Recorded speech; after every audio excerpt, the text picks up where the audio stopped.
Good morning, everyone. Welcome to another edition of the Bat Around. The Bat Around brought to you by PressBox Offers. Bet $5 with DraftKings and instantly get $200 in bonus bets to use for anything at all. Get this and other great sportsbook promos and specials at PressBoxOnline.com/offers. That's PressBoxOnline.com/offers. I'm your host, Paul Valley. He's Zach Goodman, my co-host and producer extraordinaire. It is a lovely but chilly Saturday morning after a fairly warm week here in the Baltimore-Towson area. Spring training. We're back, baby. It's here. It's wow, I'm very high. You are. We're back. We're here. Pitchers and catchers are in full workout mode down in spring training with position players due to report, I believe, on Monday, with the first workouts coming on Tuesday, although a number of position players are already in camp. The news making headlines for the Orioles right now is the injury on the injury front, which the Orioles were basically, they kind of steered clear of, aside from John Means really last year. And, you know, you have Ramon Arias for a little bit, and Austin Hayes, you could tell, was playing through injury basically all year, but the last 3 months of the season. But aside from that, they were basically injury-free last year. And Tyler Wells. We could sit here and name everybody that went on the IL, but that would take us all show, right? But injuries to start spring training. And this is what we talked about, right? How the Orioles have all these pitchers and not enough spots for them, and these things tend to work themselves out. Well, right now they're tending to work themselves out. Yeah. You have Dylan Tate, who has a flexor mass strain in his throwing arm and his elbow. He's going to miss the entire first month of the season, if not longer. Now, look, they said that he'll be out for April. You don't know if that means that he'll get back on a pitcher's mound the second part of training camp. I got to stop calling it training camp. Spring training, or if he'll get back on a mound and be down in Sarasota for extended spring training once the season starts, and he'll ramp up in April, or if he won't be able to pitch until the end of April, and then he's got to ramp up after that. We have no idea what that is looking like right now. All we know is that Dylan Tate, one of the Orioles' better relievers for the back end of that bullpen, is going to miss the entire first month at a minimum for the Orioles. That's already come out. And that was from Rock, I believe, right? Because they've all talked about it. They've all talked about it. It's I didn't know if it was one of those more insider pieces of information that Rock broke or something that Dylan Tate might be out for a while. He's usually the first one here. Dan Connolly are usually the first ones to tweet it out. But Mike Elias said it in a press conference down there when spring training got started. Felix Bautista, the Orioles' lights-out closer, one of the better relievers in baseball right now. He's still recovering from that knee injury. They forced him to end the season prematurely in September, really. Sure. He is going to be a slow play. They're also doing a slow ramp-up for him for his shoulder because he experienced shoulder fatigue at the end of the year. Mm-hmm. So they want to slow play him. They said that he is still a candidate for opening day. But you're not going to see him early in spring training. You might not see him till the middle or end of March. Then you look at DL Hall. DL Hall isn't an arm thing. He was working out and he strained his lower lumbar. Mm-hmm. And I, for one, know exactly what that's like. I was telling you this through direct message on Twitter the other day when you made me privy to the news of DL Hall. I did it doing deadlifts. He may have done the same thing where I was on my last rep of my last set and I got lazy with my form and I pulled out my back. And I'll tell you, the day that I did it, it was not good. And I had to work that night. It was pretty damn painful. I got my shift covered. I couldn't work. The next day we went bowling. It hurt, but I was okay. Monday, so it was a Saturday. The next day was Sunday. Monday it hurt, but it wasn't terrible. Tuesday was awful. I had to sit. I was producing Glenn Clark's show. I had to be in that chair for basically 3 hours. Yeah. I couldn't do it. I did it, but it was so excruciating. I couldn't take 5 steps without my knees buckling. It was god awful. So I had to take steroids. I had to take 800 milligram ibuprofen. I had to, ice it, heat it, ice it, heat it. It took about 2 weeks it recovered just in time for me to go down to Florida to play in a baseball tournament where I played 6 games in 4 days. Remember that. And I played every inning at shortstop except for the game that I was the starting pitcher, and I pitched 6 innings in that game. So my whole point in the comparison there is that a lower lumbar thing isn't something to be worried about. The back issues are always tricky. They tend to nag. But a lower lumbar issue for a 23, 24-year-old guy like DL Hall, he's not going to pitch in the early part of spring training, right? Which is like their first game's a week from today against the Twins in Sarasota. So he's not going to pitch for the first week or two. Yeah. He'll come back. He'll still be pitching in spring training. I think that he'll be ready to either be in the Orioles bullpen now because Dylan Tate is out, or go down to Norfolk and start the year as a starting pitcher in their rotation. Either way, I'm not really concerned about DL Hall. No. So this is interesting because I feel like there's been a lot of controversy around youth sports, high school sports, even at the college level, where there's guys just overworking their bodies and working out almost too much. And there's so many people overtraining, right? And there's so many people, I think, especially in high school, and when I say people, I mean prospects, those kind of thing, where they are gym rats and they get their bodies in incredible shape, but a lot of them are in there all the time. So something is always it could happen. The possibility is always there of having an injury in the gym, and it happens to a lot of people. So I think DL Hall is a good example of why a lot of guys tend to limit it. Maybe he's one of those, and he's a hard worker. I mean, that's why he's in there doing it. We know DL Hall works hard, and you saw that in the documentary the Orioles posted. This kid works hard, and that's great. But some guys maybe need to limit it a little more than others. Well, and the other day he posted on his Instagram, people telling me what I can't do, blah, blah, blah, blah, blah. I'm sure there were a lot of critics. but it's a post that is basically him saying, guys, I'm fine. Yeah. I am not concerned about DL Hall. If this was an arm issue, if he had strained some kind of tendon or whatever, I'd be worried. If it was a lat thing, I'd be worried. It's a lower back issue. He's a young kid. They'll get it worked out. They'll slow play him at the beginning of spring training. I have no concerns about this affecting him. That doesn't mean I don't think he's going to get injured at some point. I don't know. Anybody could get injured. As long as this doesn't linger, I don't think there's anything to worry about. And one thing I will say is that it's going to make it a little bit harder, though, to get him ramped up again, which is a little bit disappointing with the guy. I think that's the right word with a guy like DL Hall. He might still be throwing. Sure. He's just, they're not going to put him in a place where his adrenaline is going and he's overdoing it because he's in game action. He may still be doing side sessions, throwing off a mound, taking it easy. And you have to remember that this injury happened 3 weeks ago. So he's probably feeling pretty good right now. Yeah. And they're just like, look, we're going to take it slow. We don't want to re-aggravate the thing. You're a big part of our team this year and in the future. We want to make sure this thing's completely behind you 100% before we get you into game action. And I have no issues with that. I'm telling you, my concern with this is zero. I'm going to knock on wood, though, because every time I say that, something bigger happens, right? But I am not concerned about it in the least. No. Nick Vespi, he had sports hernia surgery in early January. It's unlikely that he's going to be ready for opening day, but they haven't rolled it out yet. He was somebody who we kind of figured is on the outside looking in for the Orioles roster. But again, the injury to Dylan Tate opens some things up. You look at Andrew Politi, especially for Vespi and Politi, right? Right. You look at Andrew Politi, the Rule 5 pick. He had no shot of coming north of this team. He was going to be given back to the Red Sox, and now he may stick around all of camp just to see if he can prove himself because there's going to be that extra spot. So, and we'll talk about this a little bit later with Stan, and I guess we'll talk about it in Orioles banter too, but we're going to see how the dominoes fall now to see what happens with Tyler Wells, what happens with Austin Voth. Does Tyler Wells move back into a setup role or a late inning reliever role because he's shown that he can thrive in that role in the past? He also had 17 consecutive starts of 3 earned runs or less in the rotation last year before his first injury. So, and that's stuff that, again, we'll get into, the injury history with Tyler Wells, but we'll get into all that later in Orioles banter. Another thing that came out this past week that I don't think anybody knew about until this past week, Dean Kramer is going to pitch for Team Israel in the World Baseball Classic, and Anthony Santander is going to. Is it Team Puerto Rico? He's Venezuelan. My apologies. He's going to play for Team Venezuela in the World Baseball Classic. So now, if you're keeping track at home, sports fans, that's going to be Cedric Mullins, Anthony Santander, and Dean Kramer. Arguably your best starting pitcher from last year.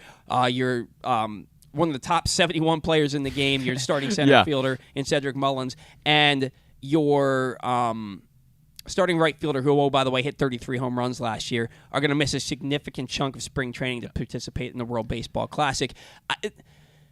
Are you concerned at all? Not at all about the hitters. No, you always look at the beginning of spring training and you can see how hitters and pitchers are kind of in different spots, and hitters to me, they always start off a little bit slow because a lot of the guys haven't really faced live pitching, and pitchers sometimes start off really slow too because they just haven't thrown against hitters for a while in that kind of situation. But hitters are usually, once they get going, you can build them up pretty fast because you don't really have to limit what they do. And pitchers, you've got to limit innings. You've got to limit what they actually do at the beginning of the season because you want these guys throwing 150 innings a year. So for Kramer, it's a little bit more scary to me because if they want, I'm sure, 150, 170 innings out of Kramer this year, I would think. I mean, he's probably the number 2, I would think, pitcher. He threw what, like 130 innings last year? I think something like that, and he missed a significant chunk of time. So to me, Kramer is a guy they want to have built up, and this makes it a little bit different now that he's going to be playing in the World Baseball Classic. It's going to change how they build him up. Again, with Santander and Mullins, those guys are, they're going to be fine, right? Like I really don't worry about them. There's very little injury risk as well. They're not. I don't think either of those guys are going to play a ton, especially Cedric's case, being behind who he is. But with the pitchers, again, there's just that bigger buildup that needs to come in spring training that I don't know he's going to get. That's what I would worry about. Yeah. So you look at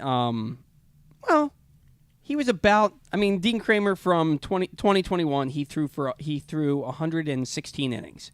And then he ramped up to 125 in the third. No, I'm sorry. He ramped up. It was 134 in the third innings between the minors and the majors for Dean Kramer last year. I think that they do have a plan in place for him to get to 150 to 180 innings. Yeah.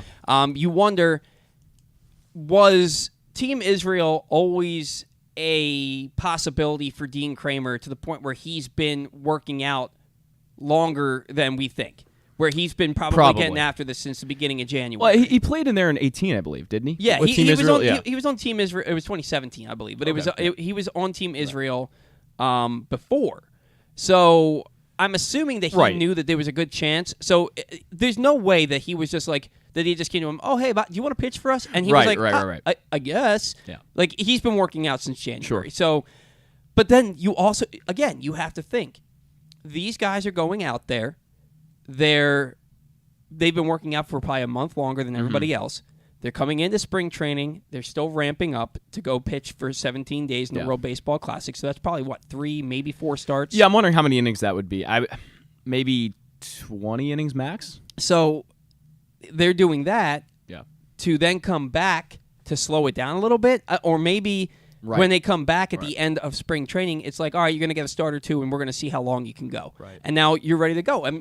Do you think that maybe that puts Dean Kramer in line to be your opening day starter? I know that you got Kyle Gibson, and I know that you got Cole Irvin, but maybe Dean Kramer's arm is... But I guess they don't really take that into account because he's going to start one way or another. Yeah. Right? Yeah. So, look, there's tons of rotation questions that we're going to get into simply because of the Dylan Tate injury. Sure.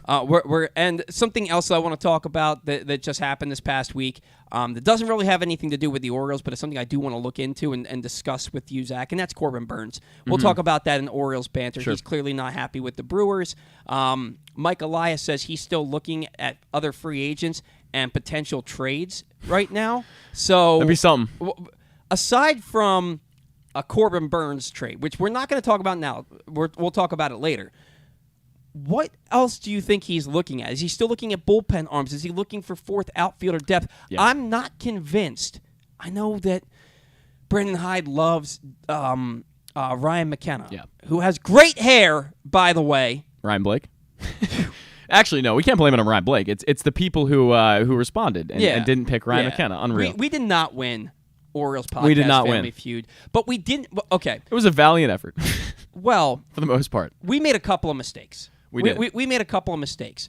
One, we should have never passed on the Orioles won the AL East in which years. I knew every year. I knew like 3 of them. But in the moment, I didn't want to say... Because I've been... gotten us in trouble in the past in this game where I buzz in super quick and then I give like the fourth best answer and we don't get it and then somebody wins the round or whatever. I didn't want that to be the case. So when you asked me, when you said I think we should pass, I'm looking at it, I'm like, that's 5 dates. I know 2 for sure. Yeah, let's pass. And then I thought about it and there were 5 dates left and I counted on my hand and I immediately, every date that got used that I thought of was the correct date. And that's why we lost. I kind of figured they'd miss one. And they'd end up having like one left, and we would get our heads together and pretty easily figure that out. Mm-hmm. That's kind of what I thought was going to happen. I didn't think they were going to get everyone as easily as they did. They got through it. Because you also have to think that the Orioles have played in 6 World Series. Right. So that's what happened there. The dates were all years that they went to the World Series. Right. I thought that they were going to do 19. I thought that 1966 and 1969. I thought 1969 was going to be their third strike. And then I was either going to guess 73 Bailey or got 74. That one too. It was a good guess. Because I wasn't sure. I knew 66 was wrong because in 1966 it was still there's the American League and the National League. There were no divisions, and the Orioles won the American League by winning the regular season, and then they immediately were just in the World Series. I thought it was 1970 that it changed to divisions, and it was 1969 when the Orioles won the AL East. Mets so World and Series. that was when they played in the League Championship Series to get to the World Series. So, yeah. Anyway, that's why we lost the subjective questions. Where my first 3 questions, where I was the one who had to buzz in, were which Oriole has the best hair. What's the first thing you do when you go into Oriole Park at Camden Yards? And what song reminds you of the Orioles or Oriole Park at Camden Yards? These are not things that really show your knowledge of Orioles baseball, which, again, they're subjective things. I'm more a fact-based guy. But Ryan is compiling, and he already showed me some of the questions that he has in mind. Next offseason, so we're talking a year from now, he's going to do Orioles Jeopardy. I think that you will do far better. Yeah. And far better. We got to the championship undefeated and then lost 2 straight. But congratulations to Florida Prospect Report for winning Orioles podcast Family Feud. They lost their first round matchup in a double elimination, and then they rattled off 6 straight wins. They were quite impressive. And you know what? They were really. I knew they were going to be good. I knew we were going to have a tough time. They won 5 in a row. Mm-hmm. They were even better than I expected them to be. Yeah, they were very, very, and I think they had kind of knowledge that complemented each other well. Where Bailey was more of the recent, and Eric was more of the the 80s, 90s stuff, and it complemented it really well. And it was very tough to beat. It was one of those things, and I don't even know that it was tough to beat.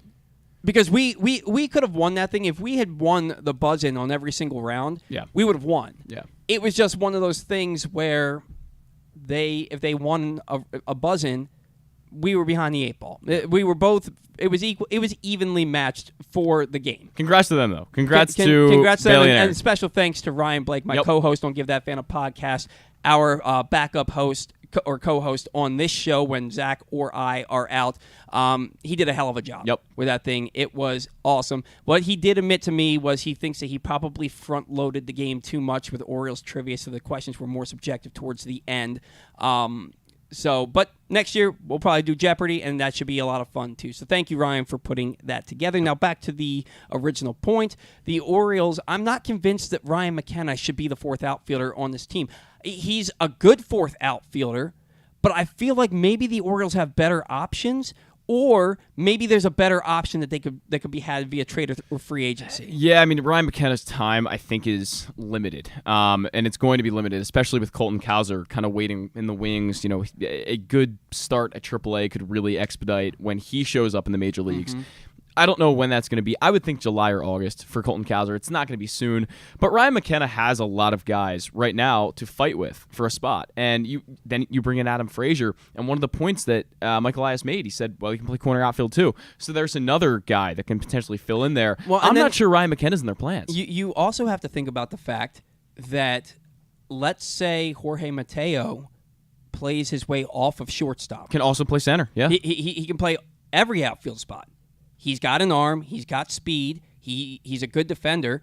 if you're a good infield defender, I believe you can be a good outfield defender as well. And if you so if his bat just doesn't play, and they have him in a situation where now somebody else is playing shortstop, and he becomes a super utility guy for you, what happens to Ryan McKenna? Mm-hmm. You look at the roster right now, and the 26-man roster, if you look at just the I just pulled it up, the position players, you can make an argument, and a fairly sound argument, that Ryan McKenna is the worst position player fighting for a roster spot.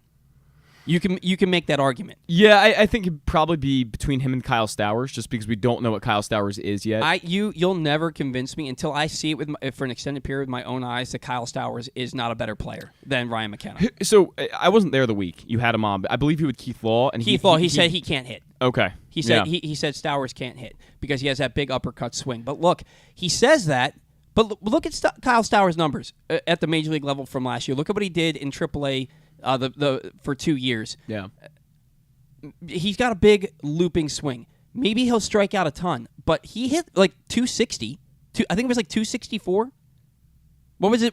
You have the number? His major league average. I don't have it pulled up, but I can pull it up. Kyle Stowers. I think it was like maybe 254 with like a 350 something on base percentage. 253, 306. Oh, 306. 253, 306. 724 OPS in 34 games. That's better than Ryan McKenna. That's I mean it is. It is. And look, Kyle Stowers, they know what's wrong with his swing. Mm-hmm. Until they've shown that they can't fix it. I'm not going to say that they can't fix it. Mm-hmm. I've seen too much from this coaching staff, from this development team, to where they've fixed a lot of dudes to think that they can't fix him. Mm-hmm. You know, and not that he's necessarily broken, but he's going to have all spring and an early part of the season to prove that he can. This is a guy who may end up playing corner outfield for you. He may be a DH for you, but it's up to Kyle Stowers. But Ryan McKenna, to me, I can't. Well, so Kyle Stowers' problem, and why I don't think he really fits as a fourth outfielder, he would have to be like the fifth outfielder, as he can't play center field. I don't see him being that backup guy, which means Jorge Mateo's probably your backup guy in center field. I'm not sure the Orioles are going to be comfortable with that, given that he Austin hasn't. Hayes can play center field. He can, but how well? Really well. I mean, we saw him play really, really well there in 2019. In 2019, right? But his metrics on outfielder jump are literally the worst possible there is. Yeah, but which is really important for center field. He also plays left field and right field. True. And look, having a really strong center fielder is very important because you run the outfield. Center field is the easiest outfield position to play. So the other problem with Hayes, though, is his sprint speed percentile, I believe, is now under 50. He's gotten bigger and a little, more muscular, and I feel like a little bit slower in a way. I don't know. At 2019, he was a little more of an athlete to me. Now he's more of that corner outfield type. Well, the reason he kept getting hurt, he even admitted, was that he was working out trying to put on too much muscle. So he's actually changed his workouts to be leaner and be faster. I think that more so, he probably goes a little bit easier when he runs. I think he still has that speed. Yeah. I think he goes a little bit easier because of all the soft tissue injuries that he's had with his hamstrings and whatnot, where he's kind of been like, you know what, if I run at 75, 80% instead of 100% full bore, especially early in the season when it's cold, maybe I'll be able to save my legs. No, you're probably right. It's a good point. I mean, he can definitely play center field and be that guy behind Mullins. I just don't think they'd want him there that often. You know what I mean? I think there's just limits to what he can do out there. The Orioles are going to have a need for a DH, right? If you're assuming that it's going to be Hayes in left, Mullins in center, and Santander in right, or Santander in left and Hayes in right on any given day, they still need a DH, right? And when Adley's catching, who's going to DH for you? Sometimes it's going to be James McCann. Sometimes it's going to be Kyle Stowers. I think there's a spot on this team for Kyle Stowers as long as he proves that he's not completely overmatched in spring training. So, and usually the pitchers are a little bit ahead of the hitters to start, but the hitters catch up and surpass pretty quickly. Right. So Ryan McKenna has a lot to prove. In my opinion, he's a good fourth outfielder, and he was one of the better hitters against left-handed pitching last year. But that was because of a really strong stretch. There was a point up until like July he was hitting like 209 against left-handed pitching. So he's got a lot to prove, and he referred to himself as a Ferrari that you got to take out of the garage last year, which is kind of maybe a foot and mouth issue there. That's an interesting comment. Yeah. So this is he believes in himself. He's got to make the rest of us, not us, but the Orioles believe in him. And The other thing you have to take into account there is Brandon Hyde loves him. Yeah. Brandon Hyde loves him, and when Brandon Hyde loves you, you have a good chance to be on the team, even if you don't necessarily deserve to. But that's a story for another day. Quickly, before we get Stan on the line, Cedric Mullins, number 71 overall player in baseball in the top 100 according to MLB Network. Adley Rutschman, number 41. We'll get into those ratings a little bit later. But your thoughts on them, is this deserving for both, or do you think one of them should have been rated higher? 1,000%. I mean, obviously, Cedric Mullins, I think, has a little bit more to prove to get into that higher tier. I think where he's at right now is kind of fair based on the season he had. You know, we knew there was going to be regression for him from a 30-30 season, but he was really good. He was still, 4-WAR player? Maybe even higher than that. And it's a guy who is going to come out this year and probably do quite honestly the same thing. So I think he definitely deserves that spot. It's very deserving. I think he's going to hit better against left-handed pitching. I think that he's made that a very serious. I would hope so. Point of focus. This offseason. So we'll see what he's going to do there. Zach's going to get Stan on the line. Obviously, Adley Rutschman coming in as a number 2. I think the Shredder on MLB Network had him as a number 3 catcher behind JT Realmuto and Will Smith. I expect Adley to be at the top of that list next year because of his age and just how good he is. Greg Amsinger saying that he thinks that Adley's going to hit 291 with 27 homers, 102 RBIs. That might be a little lofty, but it's going to be Adley certainly deserving to be in the top 41 players in baseball for sure. Joining us now on the line for his weekly segment. He is with us every week. He is Stan the Fan. Charles Stan, good morning. How are you? I'm good. Good, guys. How you doing? We're doing well. Spring training is underway. Pitchers and catchers reported last week. First workouts were on Thursday, Stan. And one of the first things that we were made privy to is the injury front. And you've got Dylan Tate, who with the stress max, the flexor mass strain in his throwing elbow. He's going to miss the entire first month of the season. Felix Bautista still recovering from that knee injury that shortened his season last year, and they're taking it slow with him because he had shoulder fatigue at the end of the year. They want to ramp him up slowly to ensure that he can stay strong longer. DL Hall, lower lumbar strain while working out 3 weeks ago, and then Nick Vespi, he had sports hernia surgery back in early January. All these guys, except for Dylan Tate, still have a chance for opening day. What is your level of concern, and does this open the door for Rule 5 pick Andrew Politi to stick around for a while? Well, it certainly opens the door for Politi to stick around. No matter the fact that it only costs $50,000 to get a Rule 5 player, no general manager just likes to toss it to the wind. So there was always a chance Politi could make the team. I think they addressed this whole issue by picking. It's clear now. I thought they were just being proactive on picking up Michael Givens, adding to an already powerful bullpen. But I have no doubt now that they had some concerns along these lines as far back as late November. The Bautista injury is worrisome. I think it opens up the perfect scenario for Tyler Wells to end up back in the bullpen, which is where I think he belongs anyway. Having to do not with that he doesn't have the stuff to be a starter. He just doesn't look like he has, to me, what I've seen for a year and a half, and knowing his history of how we got him and why we got him, why the Twins left him exposed in the Rule 5 a couple of years ago, is his overall ability to go to the post, for 28 to 33 starts a year. I think you're much likelier to have success with Wells out of the bullpen.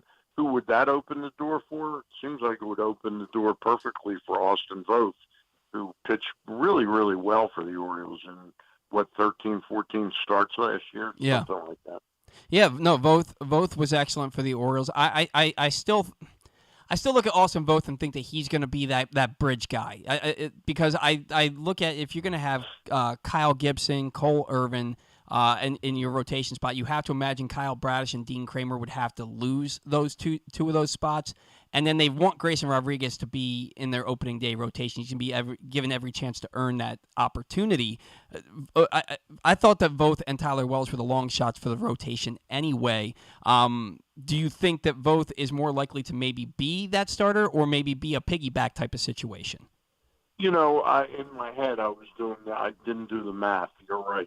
You don't need 6 starters early in the season. So for the first month of the season, I think Voth would probably be that bridge guy. You're absolutely right. And you're absolutely right. If somebody struggles he doesn't. But Wells, what's that? If somebody struggles and Voth is there pitching well, he can slot right back in. So it's a good problem.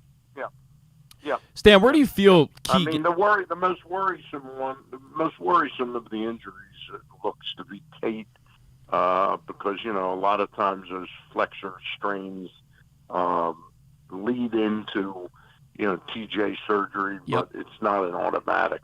So we'll keep our eyes on that, of course. Stan, where do you feel Keegan Aiken fits in, especially given the Dylan Tate injury, some things kind of shaking up in the bullpen a bit? Does Keegan Aiken get a little bit of a bigger role, especially given that he was a pretty effective long man for a few months last year? Yeah, Aiken by August last year, early August, I said, he's reverting back to the Keegan Aiken that we knew and didn't love the year before. But I sort of looked at the whole tenor of the season. He was probably not. He was running on fumes, I think, from about right after the All-Star break. Mm-hmm. He's not an athlete. He's not an athlete that's in the greatest of shapes to begin with. He's one of the more non-athletic players I've ever come across, to be honest with you. But he can throw.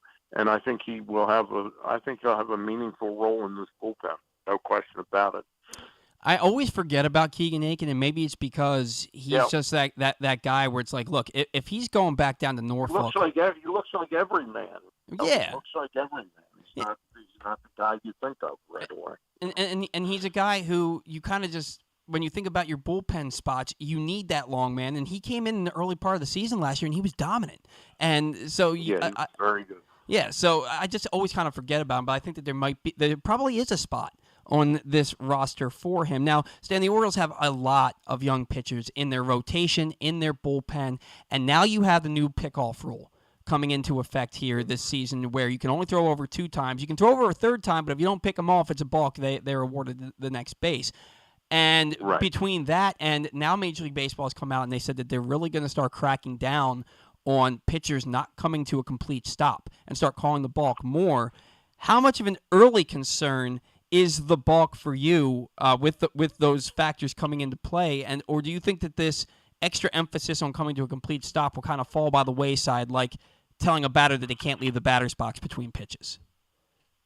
I don't really have a team-wide concern about that because every team's going to be playing on the same. It's not like the Orioles are just getting the rule and nobody else has to adhere to it. So I think it's one of those rules that, at the end of the day, to me, it's more of a little bit of a nuisance. I never had perceived that there was this huge issue with pitchers not coming to a halt. I mean, had you noticed that before you read this the other day? Not really. They're usually pretty good about catching that.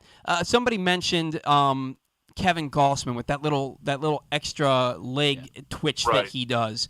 But I haven't really noticed it otherwise. That's like 1 or 2 pitchers you might say, boy, that guy is questionable. But as a rule, I was totally. Look, I'll be the first to admit I'm horrible at detecting balks. They happen, and I'm talking to the guy next to me in the press box, or I'm just not watching.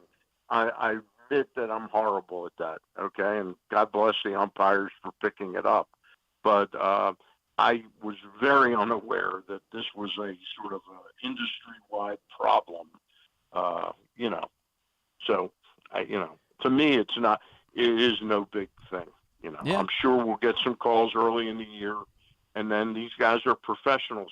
Yeah. I know that after doing their routine the way they've done it for their entire careers, from high school, college, and on, in the minor leagues and in the majors, there are going to be brain farts where pitchers don't adhere to what this new rule, the new guidelines are. Oh, yeah, and that's to be expected. And you can actually argue that a team like the Orioles may be at an advantage for it because they have a catcher like Adley Rutschman behind the plate. And so maybe if these guys are more prone to take off after that second pickoff attempt, you've got Adley back there. Yeah. So the Orioles could be at an advantage with that. We'll see how it goes. A bigger basis will certainly have something to do with that as well. And remember, the fact that you can't throw over the third time, you're right. Certain teams might show a tendency, and you still have the pitch out, which makes it, the catcher can jump out and grab the ball. He doesn't have to wait for it to come to home plate. He can jump up an inch, a couple inches, and expedite the fact that he's got the ball in hand. Sure. Sure.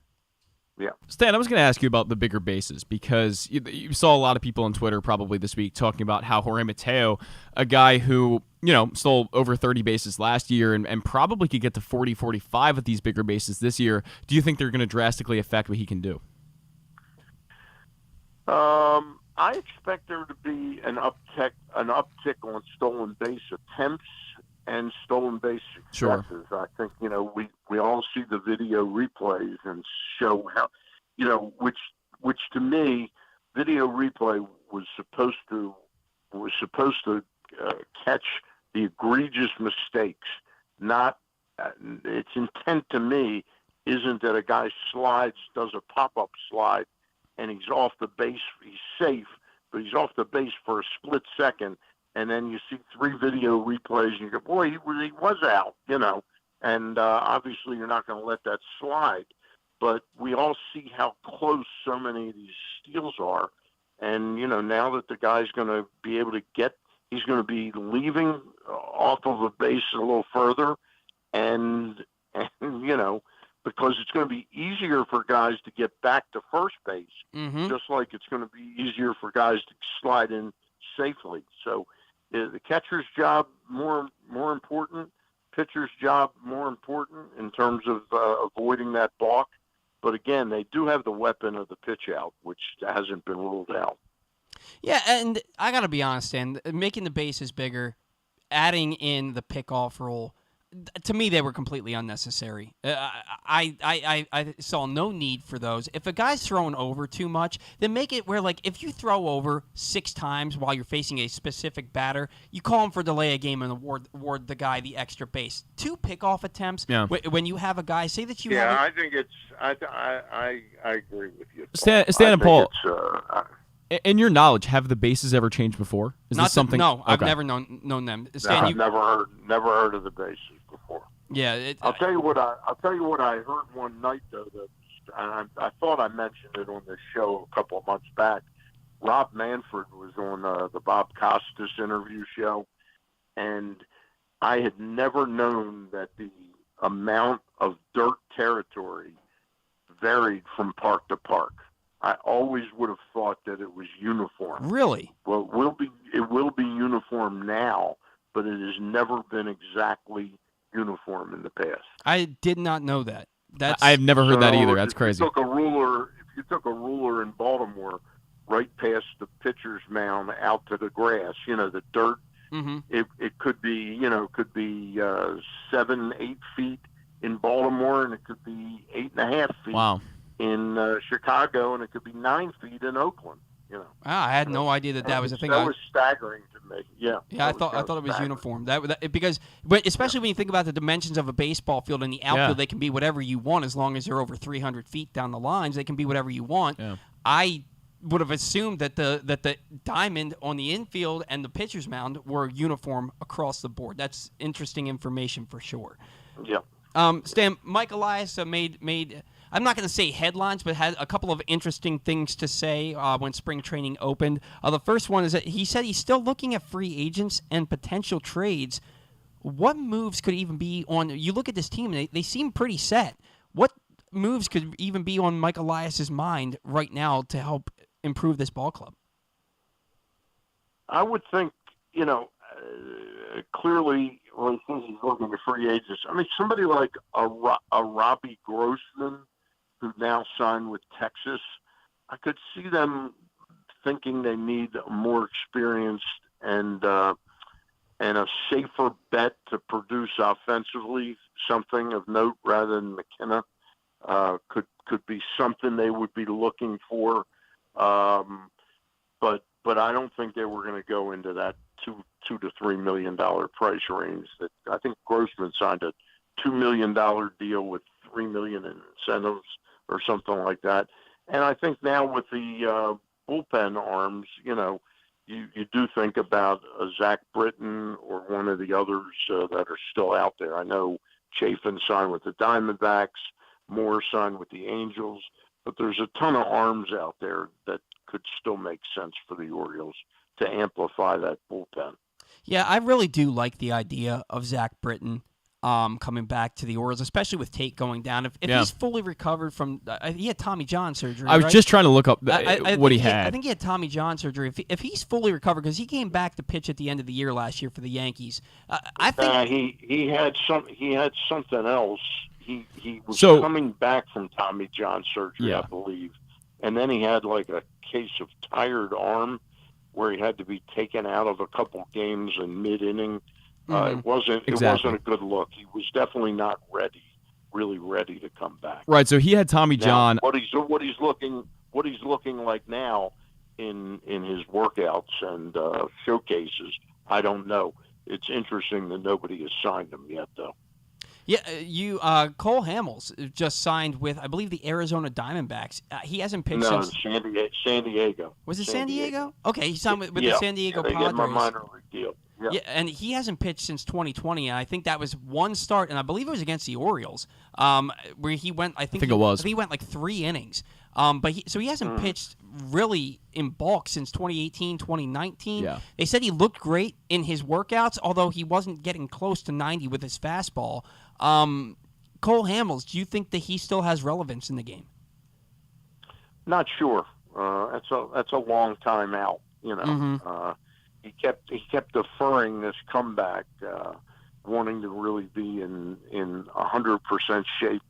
And I think the trade-off is now he's 2 or 3 years older. Yeah. And I don't know that he can go to post enough. I'm sure he could help a team once or twice, but my gut is this will be a quick, he will, in my opinion, he will not make the Padres out of camp. Sure. They'll probably ask him to go to AAA to really get in game shape, and you'll see how much desire he has at that point, because I don't see him winning a job this year.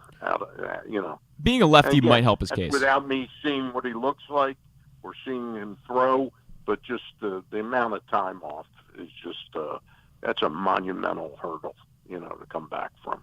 Yeah, no, I agree. And like you said, he's a little bit older now. He's a few years older now. And, he and Chris Tillman both trying to work out and show that they can still do it. And I look at him the same way I look at Chris Tillman now. That it's just there's probably not much, if anything, left there.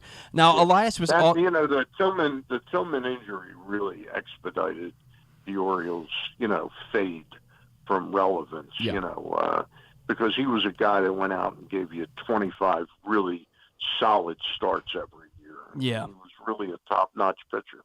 Yeah, he was 200 innings, I think, 2 or 3 years in a row. He was really good for them until he wasn't. So, one more note about Zach Britton. Mm-hmm. If Zach Britton is throwing well at the showcase that he did, wouldn't it make sense that Buck Showalter would have made sure that they signed him as an insurance policy for their bullpen?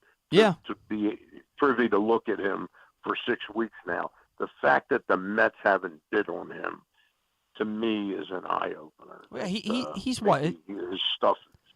He's what, 36, 37? He's what, 36, 37 years old? I think he's 35. So the 6 teams that attended the workout that are confirmed were the Angels, Giants, Dodgers, Cubs, Rangers, and Mets. So the Mets definitely could be an option for him. Yeah. Well, we'll have to see how that goes. If he looked good, but it was interesting that the Angels sounded like an interesting slot for him, and then they signed Matt Moore, the day after, 2 days after. So it's interesting. I could see the Dodgers or Giants taking a shot with him, but we'll see. Yeah, See how it plays out. we'll see if he still has something left for his career. Now, Yeah. Mike Elias was also asked about his and Brandon Hyde's contracts. He didn't disclose any parameters, but he did allude to the fact that we should get used to them being here for a while. You've been a Hyde backer, and check marks on Elias's introductory checklist when he was introduced as the new general manager. They speak for themselves. He's checked every box to this point. How good a hands is a franchise in from a baseball standpoint if those guys are both going to be here for the considerable future? I think it's in excellent hands right now. Mike Elias might not be as warm and fuzzy as I'd like, because this is somebody that's covered Pat Gillick, Roland Heeman, Sid Thrift. You might want a warmer, more effusive guy. But in terms of what he's accomplished, given the economic issues the club has had to deal with, I think it's just really extraordinary, and I'm very optimistic about where this team is right now. I am too. I'm very excited about what could happen this year and in the years to follow. Look, I'll just say it real quick. I would love it if they had gone out and signed Chris Bassett this year. You know what I mean? And we really had some kind of ace pickup rather than Kyle Gibson. And but I like the trade for Cole Irvin. But they don't have that money right now, and they're not going to spend in that regard right now. And when they do spend, most likely be on extending the guys that they have. Well, Stan, you mentioned that, and I didn't know if I wanted to bring this up with you or not. And it's probably a pipe dream. Corbin Burns, very outspoken about the arbitration process with the Brewers and how that relationship has been fractured now because they basically blamed him for them not making the postseason last year. Mike Elias, he's still looking at potential trades. Would you be up for a trade of maybe a Dean Kramer or a Kyle Bradish for a guy like, and maybe somebody like Jordan Westburg for a guy like Corbin Burns to slot him into your rotation where now you've got a legitimate ace on your team? Do you think something like that could happen with the Orioles? I think if it were to happen, I think it would. Certainly Westburg is a guy that looks like he could be squeezed out of this. I'm not sure how much I'm interested in giving up Kramer, and given their economics, Burns is this his last year of arbitration? I think it might be. It's either this year or next year. I know he's got 5 years of service time. I can check. You're looking at a $20 million plus guy a year, aren't you? With Burns, once he gets to free agency, Probably. So I wouldn't be interested in giving up those prospects for somebody that isn't controllable. And again, not having privy to exactly where their budgets are projected to be a year from now and all that, I can't say it's an automatic. He's certainly an upgrade from Kramer or Bradish right now, but when you weigh in how they looked at times last year, and the controllability, it's a tough call. But certainly he'd be somebody on their radar, no question about it. Well, so for Corbin Burns, this year he signed through the end of this year through arbitration for $10 million for this season. Right. He's arbitration eligible next season also and becomes a free agent to start 2025. He'd probably be if he has a big year this year, if he doesn't let this get to him mentally, which, a player really, it's almost like the Lamar Jackson thing. You don't want to be, not that he's representing himself, but you don't want to be privy directly to negative thoughts that that the club has about you, or concerns, or what they just want to bring up to win an arbitration case. Right. I doubt that they really believe that Corbin Burns, and again, I didn't read the exact transcript of that. I doubt that they really said that, boy, if not for him and his failings, we would have made the playoffs. They probably couched it in, the fact that he didn't have his optimum season. And that's probably true. Yeah, well, and I looked at his numbers, and he had a 2.98 ERA for the season through over 200 innings. But his last month of the season, he was not Corbin Burns. the last month of the season if you Right. go look at his game logs. But, the Brewers, they are short on offense. If you trade them, say, a Dean Kramer and a Jordan Westburg probably starts for them on opening day in their infield, and then they have a legitimate guy to put in their rotation to not replace Burns, but give them a solid big league arm. Again, I think it's a pipe dream, but it's something worth noting that he's not happy there, and the change of scenery could be what's best for both sides of that. So we'll see how that all plays out. We talked last week, Stan, about how Cedric Mullins is going to the World Baseball Classic. My concerns about that and the concerns I've always had for players leaving big league camp to go to play in the World Baseball Classic. Now we learned Anthony Santander will be playing for Team Venezuela, and Dean Kramer will be playing for Team Israel. It makes me super nervous because now you've got your starting center fielder, your starting right fielder who hit 33 home runs last year, and one of your starting pitchers who's arguably your best starting pitcher the second half of the season last year. They're not going to be around for a big chunk of spring training. Is your opinion still this is much ado about nothing, or does it kind of change with more high-profile Orioles missing spring training? Well, it's not much ado about nothing because when you play, and especially the level of intensity that they play at, is definitely a notch up from the importance and intensity of exhibition games. These guys that play in that in the World Baseball Classic, they are really all out for the national pride that they are trying to, represent their countries. Mm-hmm. So I don't say it's much ado about nothing, but again, it's one of those things that, every team is having players out of camp. The flip side of it is that they ratchet up faster, that they may be in better game-ready shape when they come back than they would have been by playing, sort of an endless series of exhibition games, Yeah, does it? So it's not something I'm sitting and worrying about. There's certainly reason to have some concern that somebody could have an injury in those games. Yeah. Now, and speaking of that, we talked last week about Clayton Kershaw and how I thought the Dodgers were crazy for letting him pitch in the World Baseball Classic. Well, they weren't. Right. It turns out that the insurance companies weren't as crazy as you thought. Yeah, the insurance companies aren't comfortable with it. They will not issue an insurance policy for him because of his injury history, so he will not be pitching in the World Baseball Classic. Does that come as a bit of a shock that they were like, nah, man, we can't let you do this? Not really. Given his history, we've just talked about Mullins, Santander, and Dean Kramer don't have a history of, you'd scratch your head if it was Grayson Rodriguez or D.L. Hall or Tyler Wells. Mm-hmm. But Clayton Kershaw certainly has enough injury history and is still, despite the fact he isn't paid like the top pitcher in baseball, when he's healthy, he's as good as anybody there is. And the Dodgers, a team that really didn't make themselves better this year. I think they had genuine concerns, and clearly the insurance companies weren't buying it. So that's been scratched off his wish list. And they said that he's in camp and he's fully healthy and looks good. So it may be better in the long run if he can just stay in camp and go out there and try and give them 25 starts and maybe 150 innings if he can pull that off. We'll see. But he's a guy who definitely will have injuries. Oh yeah, especially he's a 150. Keep your fingers crossed that he's 150 in terms of innings pitched, and he's ready to go in the postseason.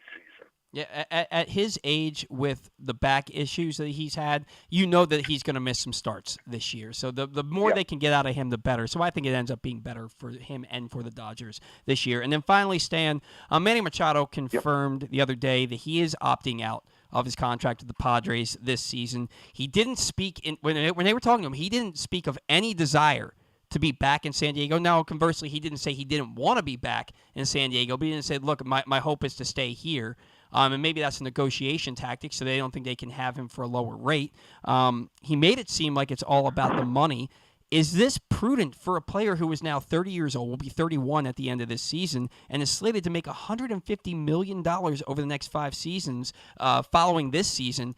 Is it prudent for him to opt out. Now, I know Bogarts, Trey Turner, Aaron Judge, all 30, 31 years old, got monster deals this offseason. Is he making the right choice here? Well, his choice to me was really a huge miscalculation and a huge misstep.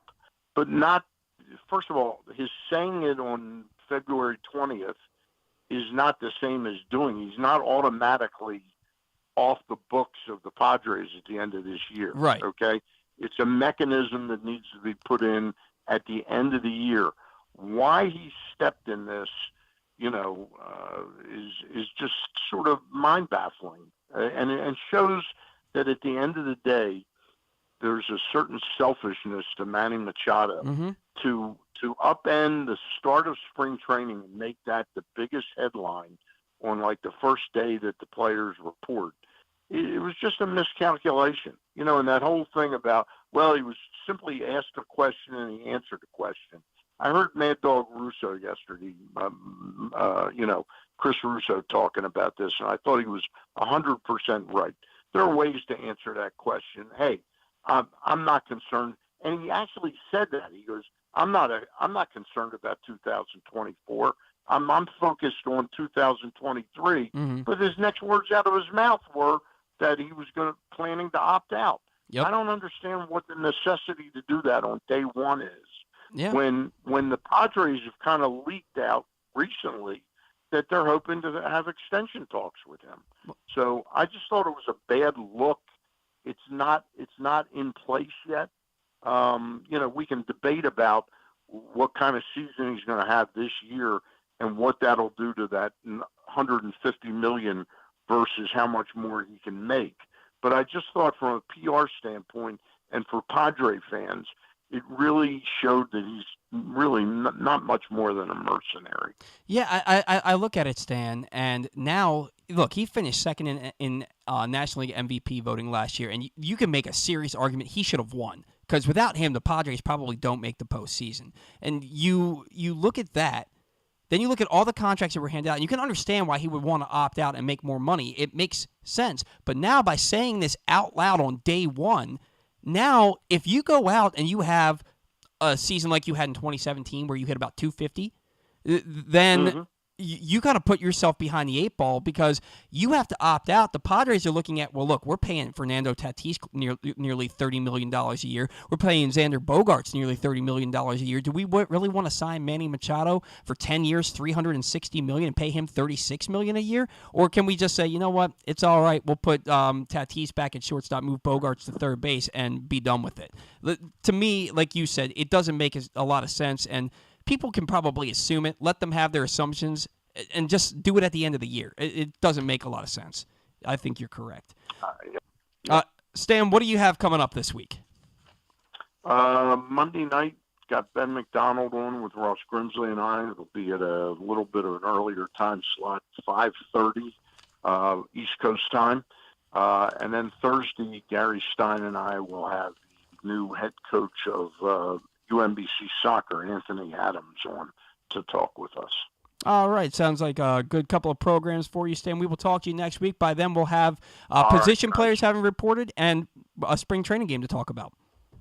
I can't wait. All right, Stan. All right, I'll talk to you soon, guys. Talk to you next week. See you.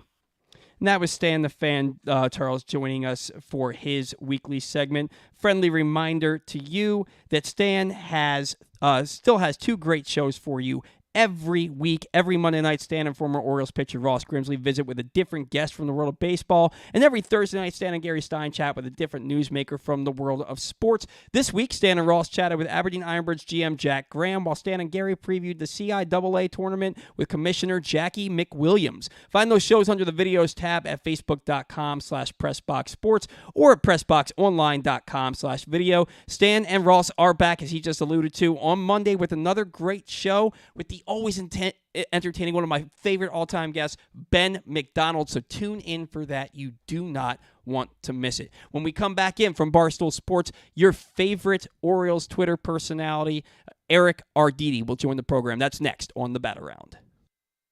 There's something for everyone this February at Laurel Park. Come watch live horse racing every Friday through Sunday and join us on Saturday, February 18th for the Winter Stakes Spectacular featuring 6 stakes races and $900,000 in purses, including the General George and Barbara Fritchie Stakes. The fun doesn't stop there. Stick around for our Winter Mardi Gras celebration with live music, delicious food and drinks, and a carnival atmosphere. Plus, don't miss out on President's Day holiday racing on Monday, February 20th. Visit laurelpark.com for more info. That's laurelpark.com for more. See you at the track. Gambling can be a fun and entertaining experience, but there are risks involved. If you're planning on betting on the game at the casino or on your phone or computer, know your limit, stay within it. Set a budget and a time to stop. Remember, gambling isn't a financial solution, and it doesn't mix well with alcohol or drugs. Know the risks and have a plan before you begin gambling. For free and confidential services, call 1-800-GAMBLER 24/7 or go to helpmygamblingproblem.org. The latest edition of Press Box is available now. On the cover, Luke Jackson profiles Orioles phenom Gunnar Henderson, breaking down how he was able to become the top prospect in baseball at such a young age and what could be next in his first full MLB season. Also inside, we meet lacrosse players from the men's and women's college programs across the state, and Bo Smoka breaks down another year of wide receiver issues for the Ravens. Press Box is available for free at over 500 area locations, including 60 Royal Farm stores, and you can always find the entire edition, as well as the best daily coverage of the Orioles, Ravens, and Terps at PressBoxOnline.com. That first sip. That first bite.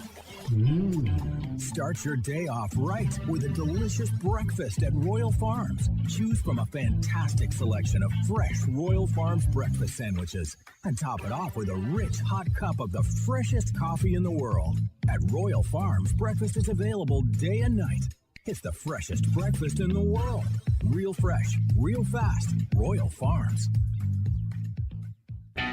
Stan the Fan here, welcoming back one of my favorite sponsors, the Costas Inn. And everybody around Baltimore knows the Costas Inn is a great place to go and grab crabs, steaks, salads, soups, whatever's on your mind to eat in person. But did you know that the Costas Inn has upped their game? They are now one of the premier takeout places in Baltimore. Give them a call now to order your food, 410-477-1975. That's the Costas Inn, over 4100 North Point Boulevard.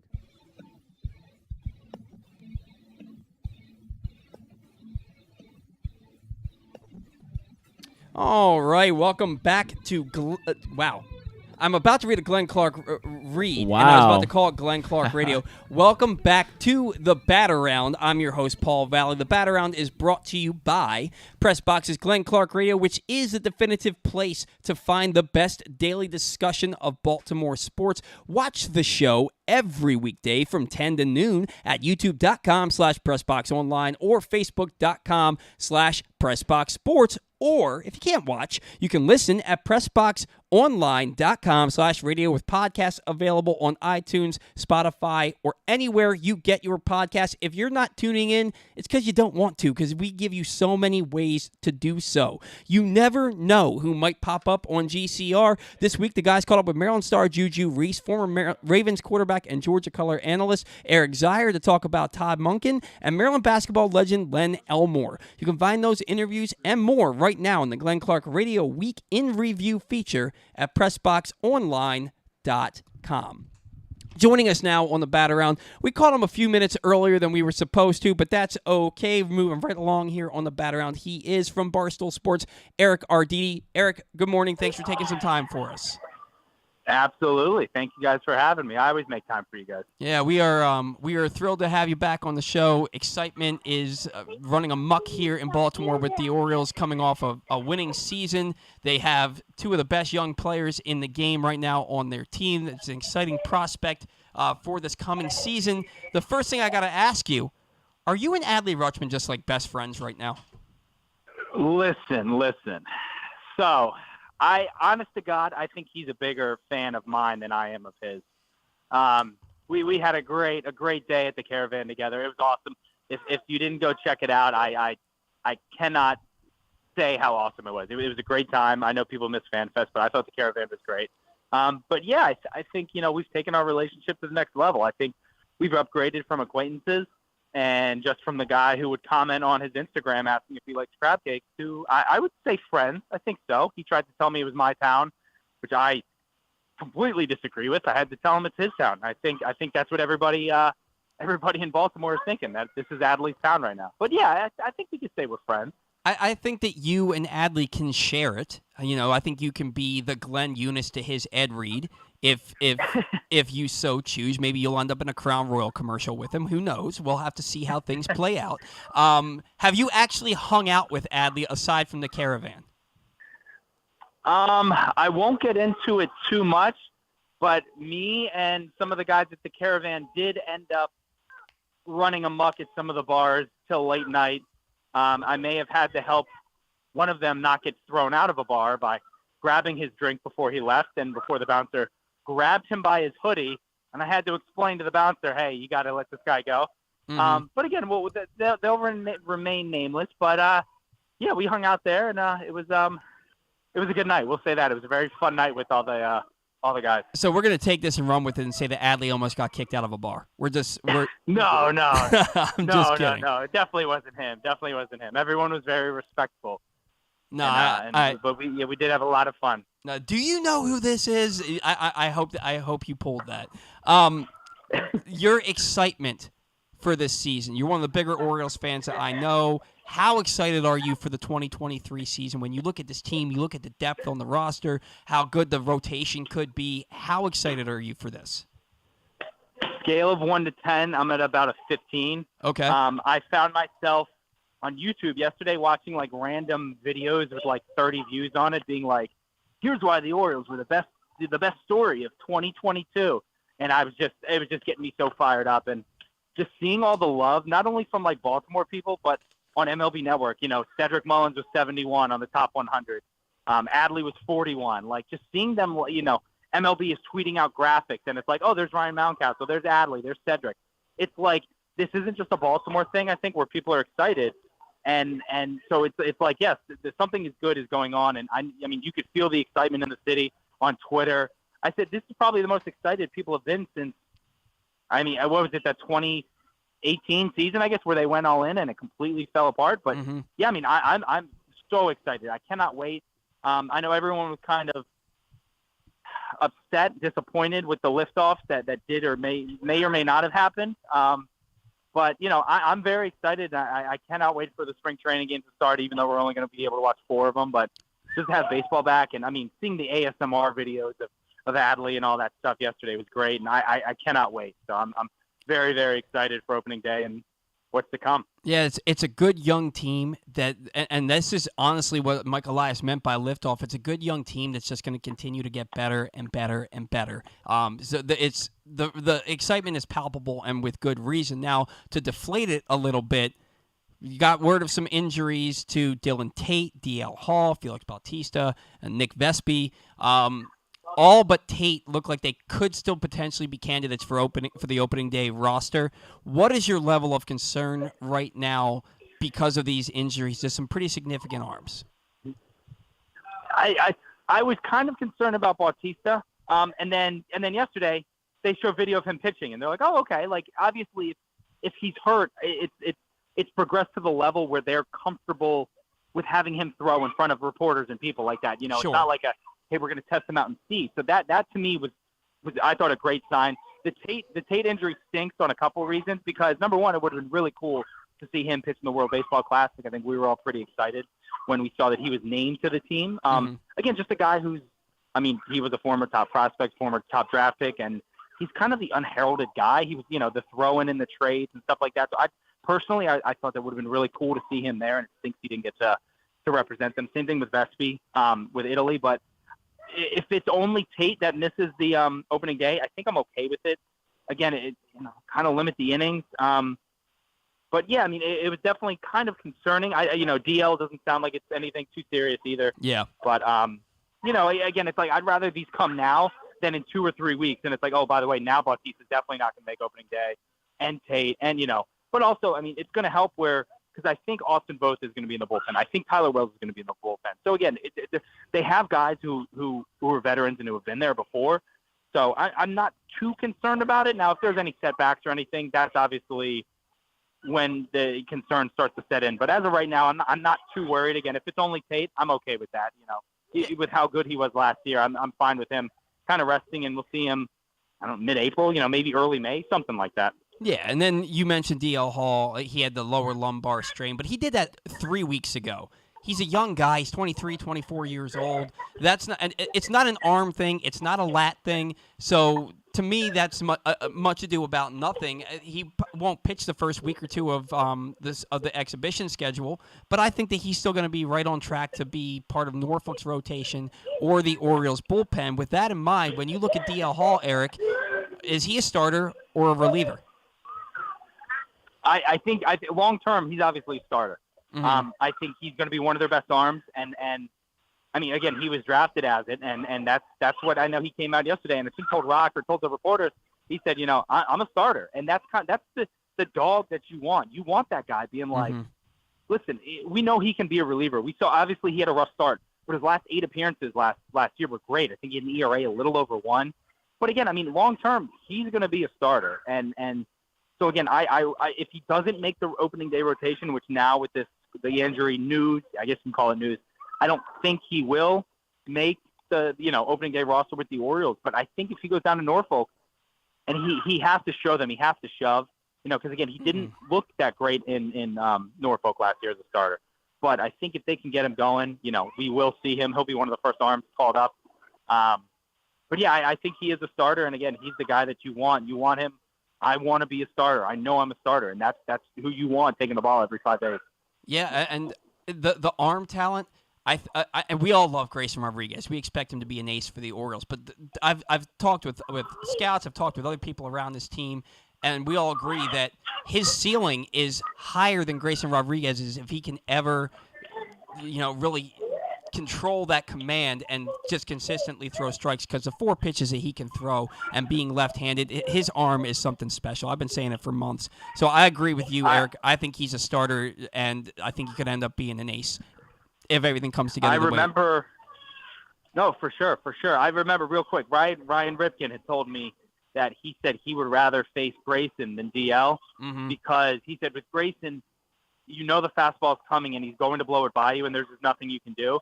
And he said DL will embarrass you. He said he will, his stuff is just absolutely filthy, and that tracks with what we've heard from the scouts, But he said, DL will embarrass you with how disgusting his stuff is. So, yeah, I mean, again, we know the arm talent's there. It's just, got to stay healthy and you got to prove it. And, you got to get guys out of AAA. And then, again, I don't think it'll be too long before we see him. I'm not hoping for any injuries at the major league level.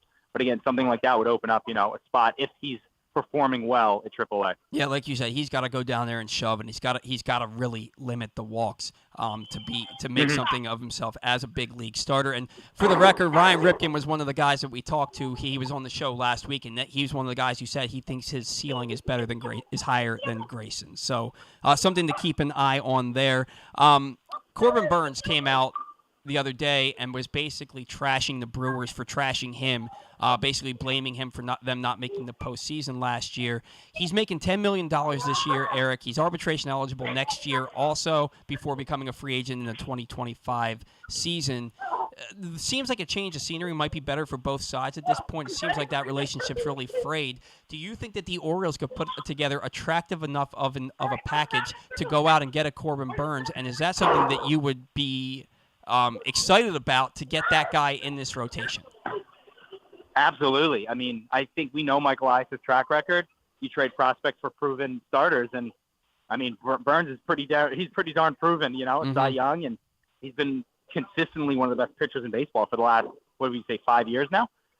He's very, very good. And again, the Orioles have the talent in the farm system to make those trades. And again, we saw it. Elias did it with Verlander and Greinke and Cole in Houston. So it's like, it would not shock me if they went out and did it. What the price tag is, I don't know, because the Brewers did come out earlier this season before they royally screwed up this arbitration thing, and they said they weren't going to trade him. So now maybe they're realizing, we got to do what we got to do, but we're going to make someone really overpay because, like you said, they're only making $10 million, which is insane. I mean, that's unbelievable. So, to me, they're going to ask for the moon, and they should, because, again, he's one of the best pitchers in baseball. I don't know what it would take, if it's a Westberg, if it's an Ortiz, if it's Colton Cowser.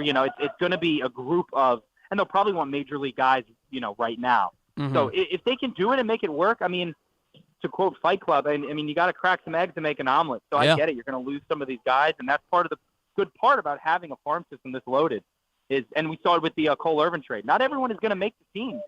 It's a numbers game, and it's just not going to work out for some guys. So if they can make it work without trading a ton, absolutely overspending, I think you do it. Yeah, and then if you look at your Orioles rotation next year, and you've got Corbin Burns, Grayson Rodriguez, D.L. Hall, John Means, and Kyle Bradish standing there in your rotation, I think that you're pretty excited about that. I think it would take somebody like a Westberg maybe and an Ortiz along with a Dean Kramer to get that deal done. But it's something that's certainly exciting to think about, but probably still more of a pipe dream than anything else, at least for the Orioles' sake right now. Let's talk about that five-man rotation a little bit here, Eric. You said you think Austin Voth and Tyler Wells are going to be in the bullpen. So are you thinking that this starting rotation is Kyle Gibson, Cole Irvin, Grayson Rodriguez, Kyle Bradish, and Dean Kramer to start the year? I think it's those five, and no matter, you could slot them, number them 1 to 5, do whatever you want to do, but I think it is those five, barring any injury. Again, I think maybe 2 or 3 weeks ago, if you would have said, I would not have said, I didn't think Grayson was a shoo-in to make the rotation. Now I think it's barring any injury, I think it's certain that he makes the rotation. Mm-hmm. It's by far, he's one of their best people. He's one of their best starters. And again, I think Irvin Bradish was awesome the end of last year. So was Kramer. So yeah, I think it's those five, again, barring any injury, which, we know injuries happen, but I think if they stay lucky, I think it's going to be those five, no matter how you slot it. If it's not going to surprise me if Gibson's your opening day starter, or if and then Irvin number 2, and maybe they slot Grayson in 4 or 5, something like that. But yeah, I think those are the five. Do you think that it could be do they start with the first 6 games on the road? I think the first 6 games are on the road. So Grayson 6 or 7, yeah. Yeah, so Grayson's first start would come on the road regardless. So I was thinking maybe they would hold him back till Camden Yards, but his first start would almost assuredly come on the road. Well, I think, isn't their second series in Texas, which I saw someone a couple of days ago saying, how cool would that be for Grayson to be able to make his major league debut in Texas, and I forget where the new stadium is, but in front of friends and family. I think that would be pretty cool. Yeah, I think it would be cool, and I think that that's probably their plan, is to kind of give him that moment with his family, his major league debut. They can all be there, his friends too.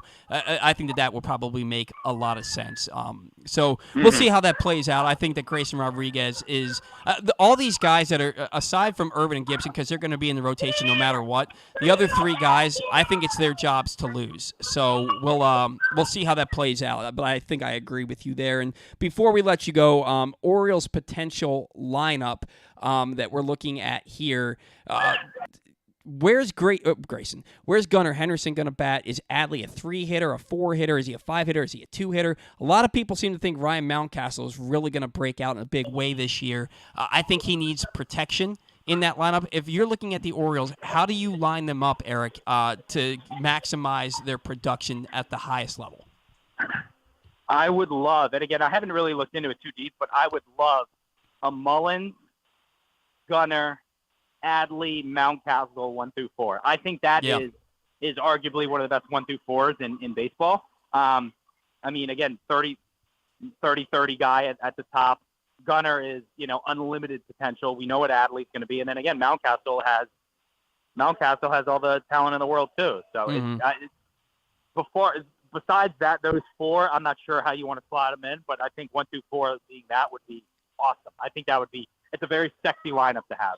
I agree. And then you have a team with depth this year where even if you're resting your starters, you're not really concerned about the fact that now your backup second baseman or your backup catcher is going to be in the lineup, because your backup second baseman could be Ramon Arias and your backup catcher is going to be James McCann.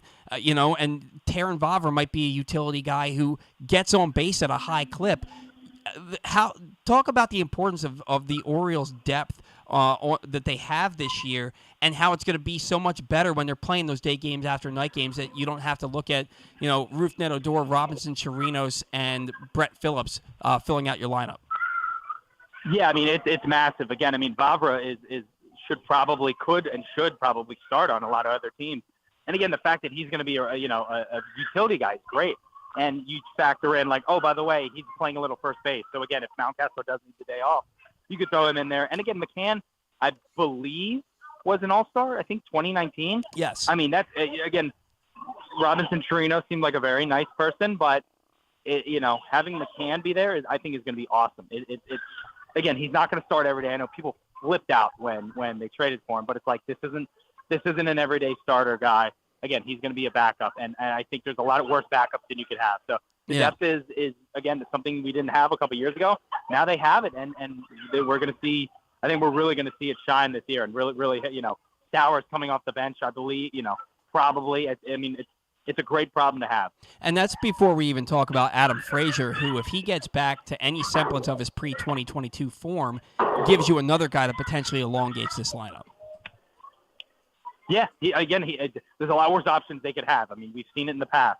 And the fact that, like you said, Ramon may be coming off the bench. It's like, this guy's a Gold Glover last year. Yeah. It's unbelievable. It's an embarrassment of riches almost. Yeah, the Orioles certainly have a lot of depth, a lot of talent, and they're only going to get better from here. A lot to look forward to for the 2023 season and beyond. Eric, before we let you go, tell us a little bit about the Exit 52 podcast and what you have coming up.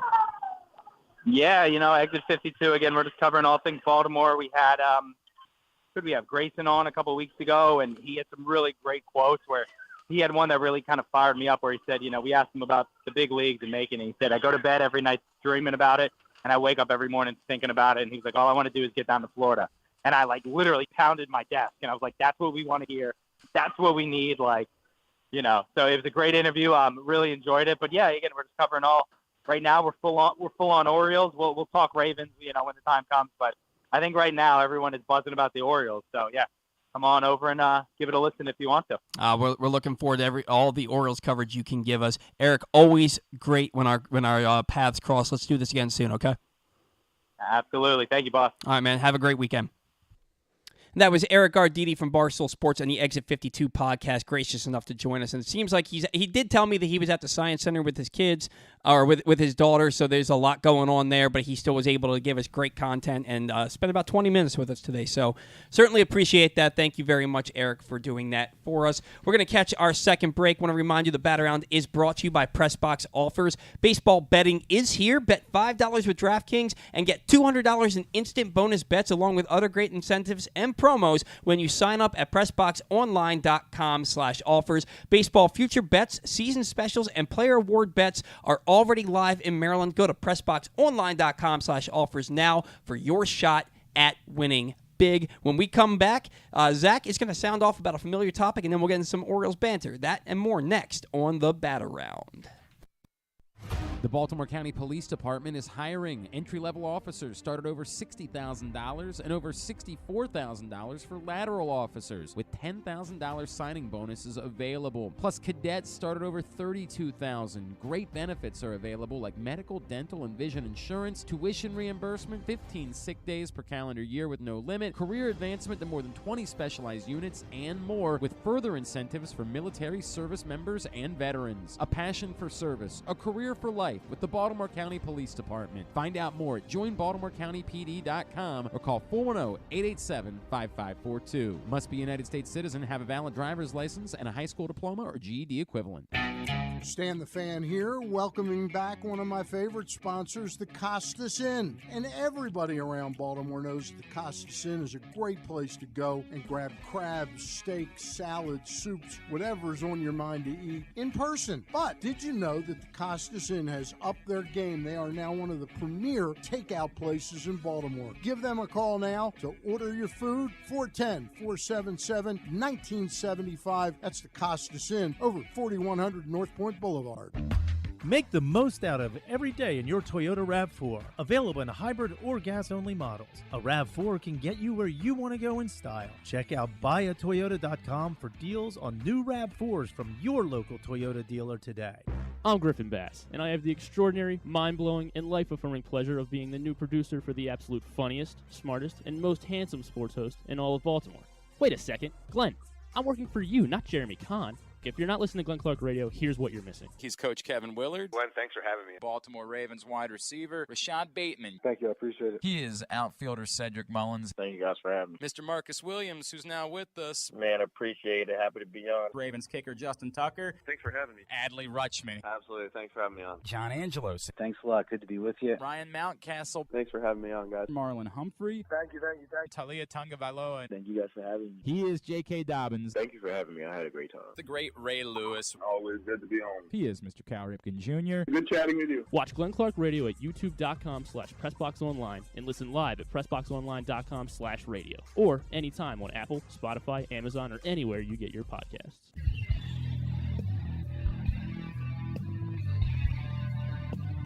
All right, everybody. Welcome into the Bat Around, hitting our third segment here today, or maybe it's our fourth segment if you count the intro. Our fourth segment here, well into the second hour of the show. Today's show, we've been talking about press box offers, but it's also brought to you by HelpMyGamblingProblem.org. Look, gambling can be fun, but you should set a limit and stay within it. And remember, if you or a loved one has a gambling problem, you can call 1-800-GAMBLER for 24/7 help, or you can go to helpmygamblingproblem.org. That's helpmygamblingproblem.org for free confidential services. All right, it's time for sounding off with Zach Goodman, and Zach has a good one.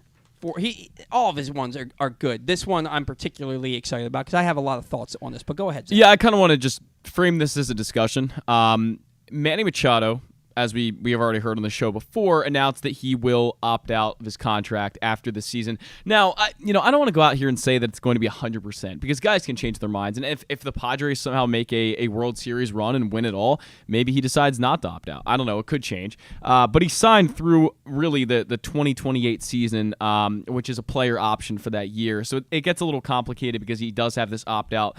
But after the season, he will have made $140 million, and that was a $300 million contract to start with. So Manny's taken basically about half of this contract at this point. And he will spend his fifth year in San Diego in 2023.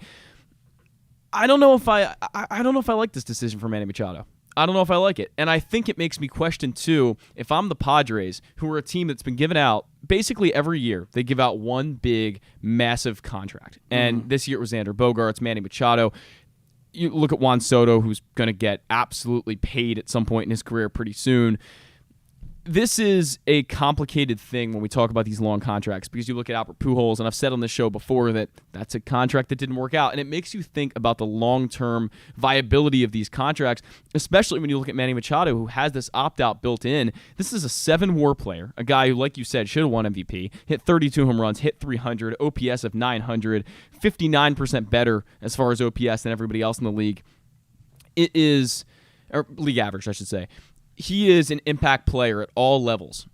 I don't know if I like this decision for Manny Machado to opt out, but I also don't like it for the Padres that they gave him this opt-out in the first place and that this contract wasn't more guaranteed for them. I think for both sides, it's a bit of a bad look. And for Manny Machado to do what he did yesterday and to go out there and say, I'm going to opt out, that's it.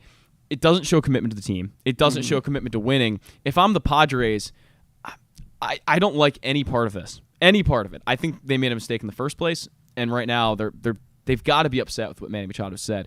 It's a really complicated thing, right? Like Manny Machado could easily get more money than the $160 he'd be owed if he stays there through 2028. It's $150. This is his fifth season, and he's making $30 million a year. They're showing what he's made through 2022.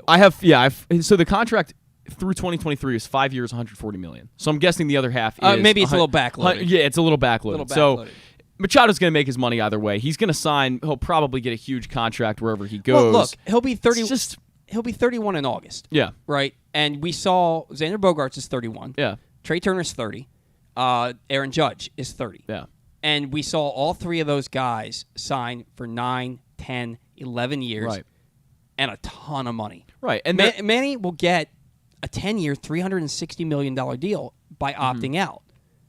You can kind of assume, based on what we just saw this offseason with those large contracts I just mentioned, yeah, Manny's probably opting. We've been talking about Manny opting out for 2 or 3 months. We have. We know that Manny's opting out at the end of the year. Yeah.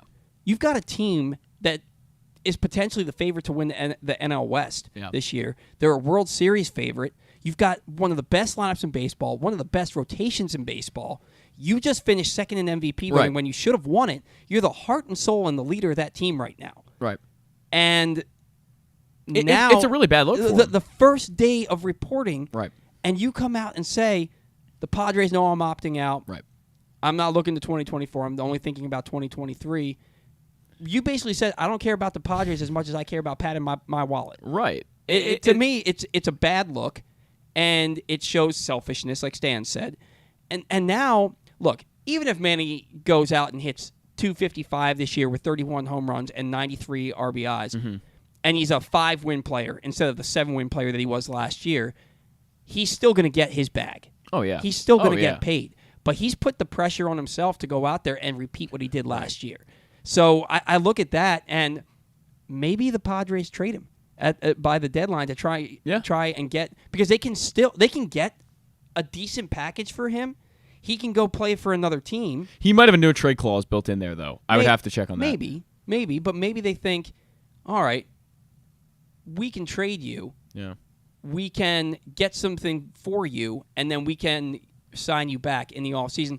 But they're not going to do that because they would have to be tanking this season. They would have to be, maybe right around 500 or a little bit below, which is not going to happen because they have one of the best rosters in baseball. Right. I mean, here's the problem, and there's really 2 problems for Manny Machado. And the first one, that is a bad look. Again, you're not showing your commitment to the team. But number 2, and what I try to convey, maybe I didn't make it clear enough, you have this winning culture, this team that's going to be good for how long? I mean, you've, again, Juan Soto, Xander Bogaerts, Fernando Tatis. This team is stacked up and down. You have probably the most talented roster in baseball is in San Diego. Why are you leaving? You have all this money you could easily get. You have a guaranteed spot, and he's going to have a guaranteed spot wherever he goes. But why are you leaving probably the most talented team in baseball? Why? Are they? I think they are. I think they are. Position player-wise, at least.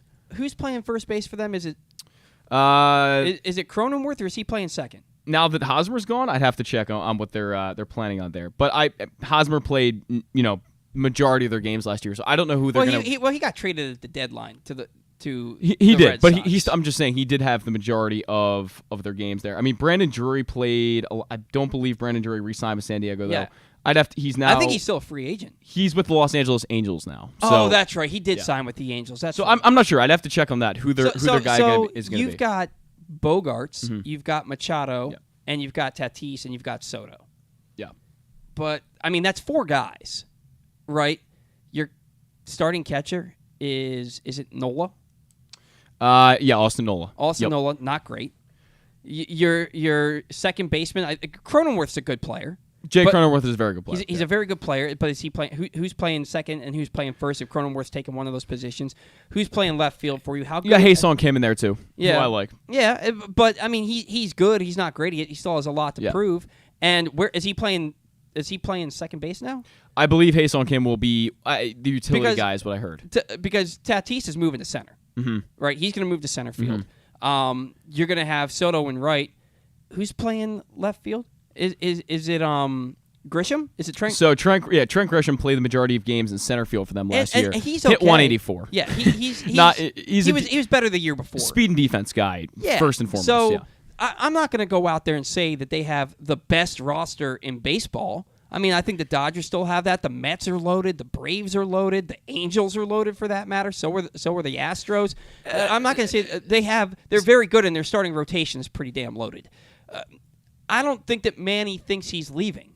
I think that Manny thinks he's forcing the Padres' hand. I think that he's saying, look, I'm opting out because I know I'm worth more than what you guys are going to pay me over the next 5 years. And I have this opt-out clause. He wanted the opt-out clause after year 5 because he knew what he was going to – he could see who were going to be free agents after this past season. Sure. And see what kind – and that they were right around his same age and see what they were going to get. And if it was far and away better than what he had than his deal, he planned all along to opt out. He probably did. Yeah. So now, I mean, he's not stupid. He knows what he's doing, but he's stupid for doing it on day one. Yeah. Everybody knows you're opting out.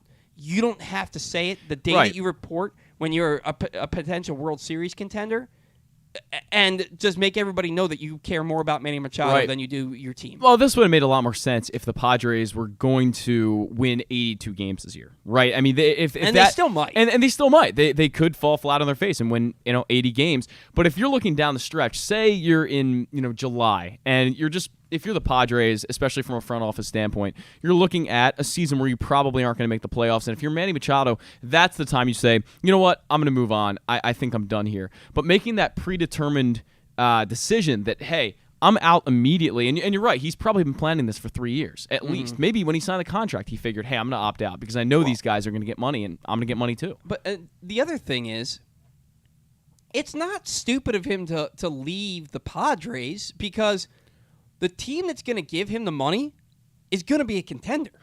It will be, but it's not like it's going to be the Miami Marlins are coming to him with 10 years, $360 million. It's going to be the Yankees, or it's going to be the Red Sox, or it's going to be the Cubs, or the Dodgers, or look, if the Astros. If I'm Manny Machado and signing with the Red Sox, I have nowhere near the amount of confidence they can compete in that division like the Padres can compete. Well, in theirs. yeah, I said Red Sox just because they're I know what you mean. the token team to throw in there. But it's going to be a team that expects to contend. It might even still be the Padres. It could right? be. It could be. He knows he's going to get a bag of money from a team that's going to be in contention. Yeah. A couple of months ago, I said I was like, Manny Machado opts out. Let a guy dream of a left side of Gunnar Henderson and Manny Machado. And now, I don't know if you want that drama either. I mean, I don't think it's drama once he signs a contract that's going to keep him here for the rest of his career. For me, it's all right. But now you're basically saying, we're either moving Jackson Holliday over to second base, or it's going to be – and now we're not looking at Jordan Westburg. We're not looking at Connor Norby. And, look, you always want proven guys above unproven guys. But if Jackson Holliday is as good as you think, I think, and all the people that have watched him play think he's going to be, and he's 10 years younger or 12 years younger. 12 years younger, and he's 12 years younger – then that's a guy that you probably want playing shortstop for you long term. And Connor Norby's bat, I think, plays at the big league level. That's a guy you probably want playing second or first base for you. Yeah. I think Jordan Westburg can move over to first base if he's athletic enough. If Ryan Mountcastle just kind of continues on the trajectory that he's been on the last year and a half. So to me, I look at that and I'm like, at this point, I love Manny. Yeah. I don't know that Manny fits anymore. Well, I think on the surface level, I'm 95% confident that Manny Machado is a better player than Jordan Westburg and Connor Norby, probably combined. Right, right. But when you look at the sum of parts, as we always talk about, it might be greater than one Machado. Well, but the whole point of that is you're not signing Manny Machado. You're not signing Manny Machado because of Connor Norby or Jordan Westburg. Right. But Manny Machado and Gunnar Henderson, if you have them on your team, are playing on the left side of your infield. Right. So the only person that you really feel comfortable moving is Jackson Holliday, who you think can probably play second base. You move him over to second, and now what have you done with Connor Norby and Jordan Westburg? Yeah. Maybe they become trade chips, but if Connor Norby's bat plays at the big league level like I think it can, I think he's got a tremendous hit tool. He does. Then did you make your team a little bit worse by getting rid of one of those bats? And maybe Westburg can play corner outfield, but then what happens with Colton Cowser? It has a domino effect. Sure. And for a guy who's significantly older, and he's still young, but he's significantly older than all the guys we just named. So it's one of those things where I look at it, and I know that you weren't saying this from an Orioles standpoint, that you're not thinking that he could end up in Baltimore. I just remember coming on the show and being like, man, he can opt out after this coming season, and I would love that. And now my opinion has changed. I don't necessarily think that Manny's a fit in Baltimore anymore. But, you're not going to get me complaining about it if Manny Machado ends up in Baltimore. I mean, if the Orioles are going to spend that kind of money, I think we both know it's going to be on pitching. And that's where they would have to spend the money, again, given the... And on extensions for Henderson and sure, Rutschman. And those are probably coming sooner rather than later, we would think. But on the pitching side, we know that there's just generally less talent in the organization right now from that standpoint. And then once Grayson's there, there's not a whole lot behind him. Dan Connolly wrote a whole piece on that last year about how there might not be the pitching depth in the minors that everyone really thinks there is. And there's guys, there's no doubt. But is there that ace-level guy, like a Corbin Burns, for example? That's the kind of guy the Orioles would pay, I think, over Machado. Oh, and let's go into Corbin Burns. Let's shift right over into Orioles banter now. And Corbin Burns is unhappy with his situation in Milwaukee. He's only making $10 million a year. Yeah. And this is for a guy whose highest ERA over the last 3 seasons is .298. And he won the Cy Young in 2021. Didn't walk a batter in his first 6 starts of the season. Yeah. Or till the 6th start of the season in 2021. The walks kind of went up a little bit last year, but he still got elite command. He's one of the best pitchers in the game. Yep. He's making $10 million, and they basically told him that he's the reason that they didn't make the playoffs. Doesn't want to be there anymore. The relationship seems to be fractured. The Orioles, I don't feel like they need another starting pitcher, but if they go out and they acquire a Corbin Burns, and we talked about this with Eric a little bit, they go out there and they acquire a Corbin Burns, and now you're looking at a 2024 rotation you're looking at a 2023 rotation of Corbin Burns, Kyle Gibson, Cole Irvin, Grayson Rodriguez, and Kyle Bradish or Dean Kramer. One of those guys would have to be traded to the Brewers. Right. For Corbin Burns, I think it would probably be Dean Kramer. If you trade Dean Kramer and Jordan Westberg and, I don't know, maybe Judd Fabian or something like that, it would probably cost you a little bit more than that. Yeah. Because it's not a bad start to a package, though. But the Brewers don't. I mean, you can come to grips with getting rid of Kramer, Westberg, Fabian, and maybe somebody else. Oh, yeah. To bring in a Corbin Burns, because your rotation is that much. Your rotation is playoff worthy this year.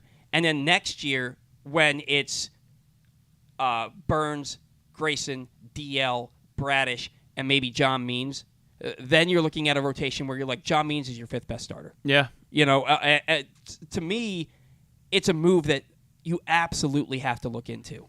I still think it's a pipe dream, but Mike Elias has made things happen that weren't on our radar at all. Like James McCann, we were resigning ourselves to the fact that, you know, Anthony Benboom was going to be the backup catcher again this year, and then he goes out and trades for James McCann. Right. You know, what are your thoughts on that? Do you think it's a likely scenario?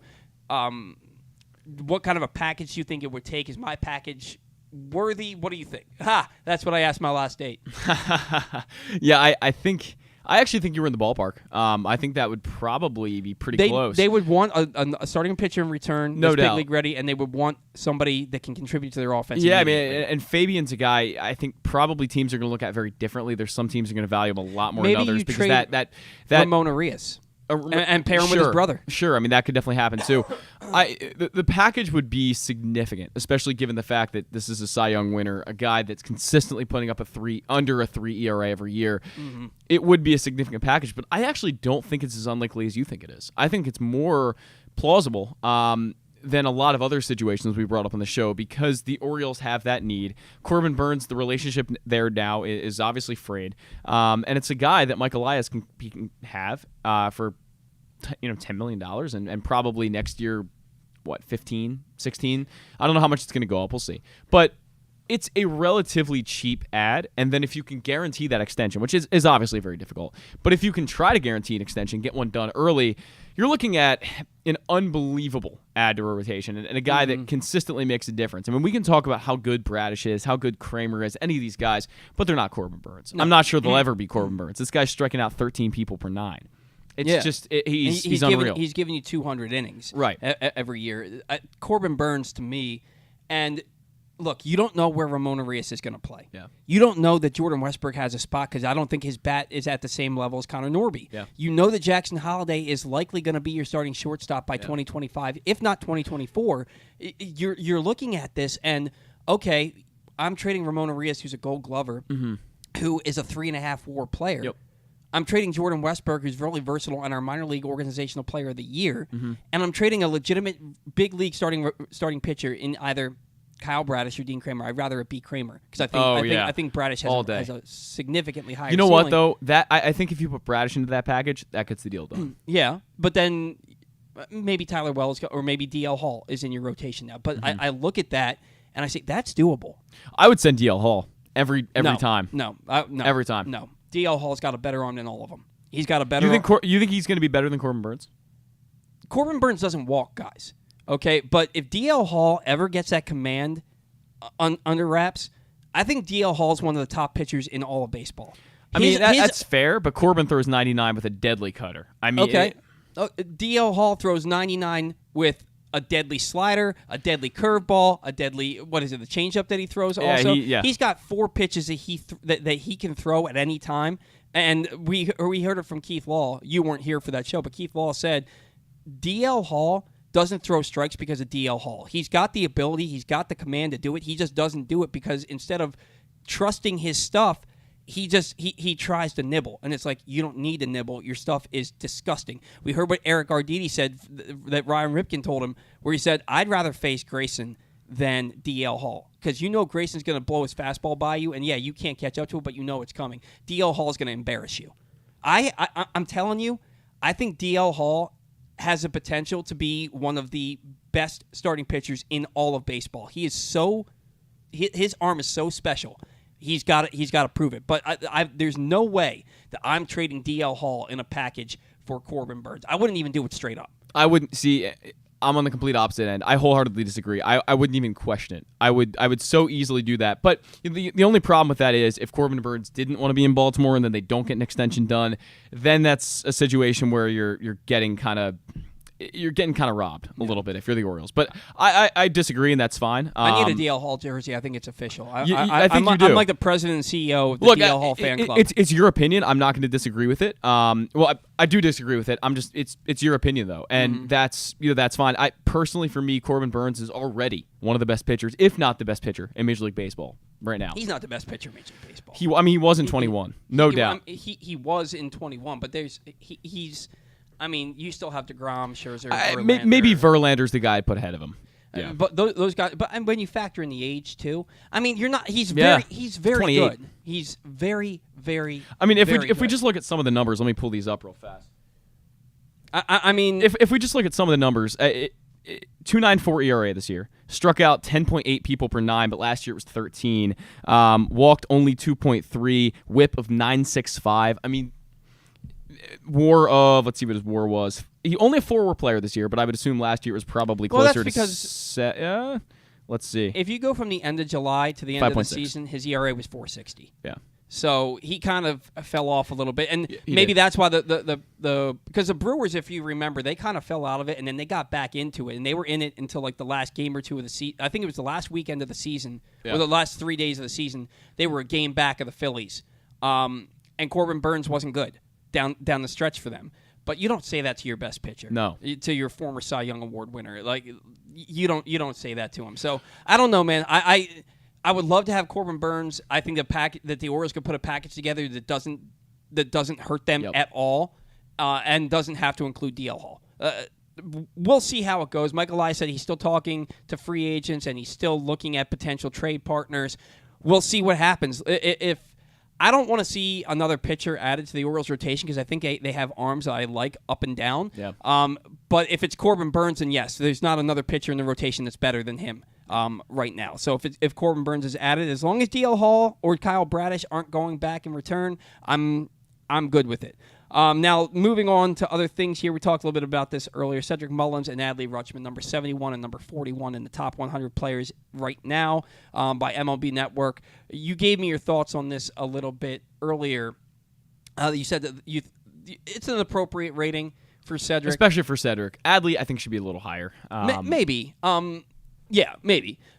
It's probably just because he's only had 2/3 of a season. I think he's better than Will Smith. Right now. I undoubtedly. And I think that you can put him up there with JT Realmuto, and he's younger. So I think that he leapfrogs both of those guys. The one thing that Realmuto brings that Rutschman doesn't, and I think we're going to have to see it play out over a big season and a complete season for Rutschman, but he has that athleticism where he can get you a stolen base once in a while. He's a little bit of a danger on the base paths, which is so rare for a catcher, and that's kind of what makes JT. So I think that's one thing to remember too. Yeah, but I'm not upset with the ratings for either one of them. No. I was surprised Gunnar wasn't on the top 100 list, but he was only around for 6 weeks. Right, not enough sample size. Yeah, not enough of a sample size. I think he'll firmly be in the top 50, if not higher, next year.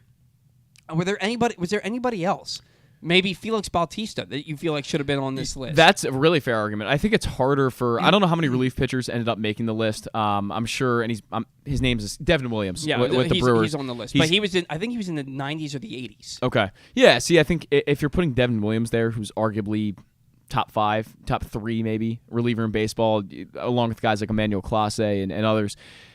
You kind of have to think about Felix being probably right outside that 100, maybe in the top 125 would be where he falls. Mm-hmm. I would think. Yeah, and it's a guy who had to finish the season on the IL because of a knee issue and arm fatigue.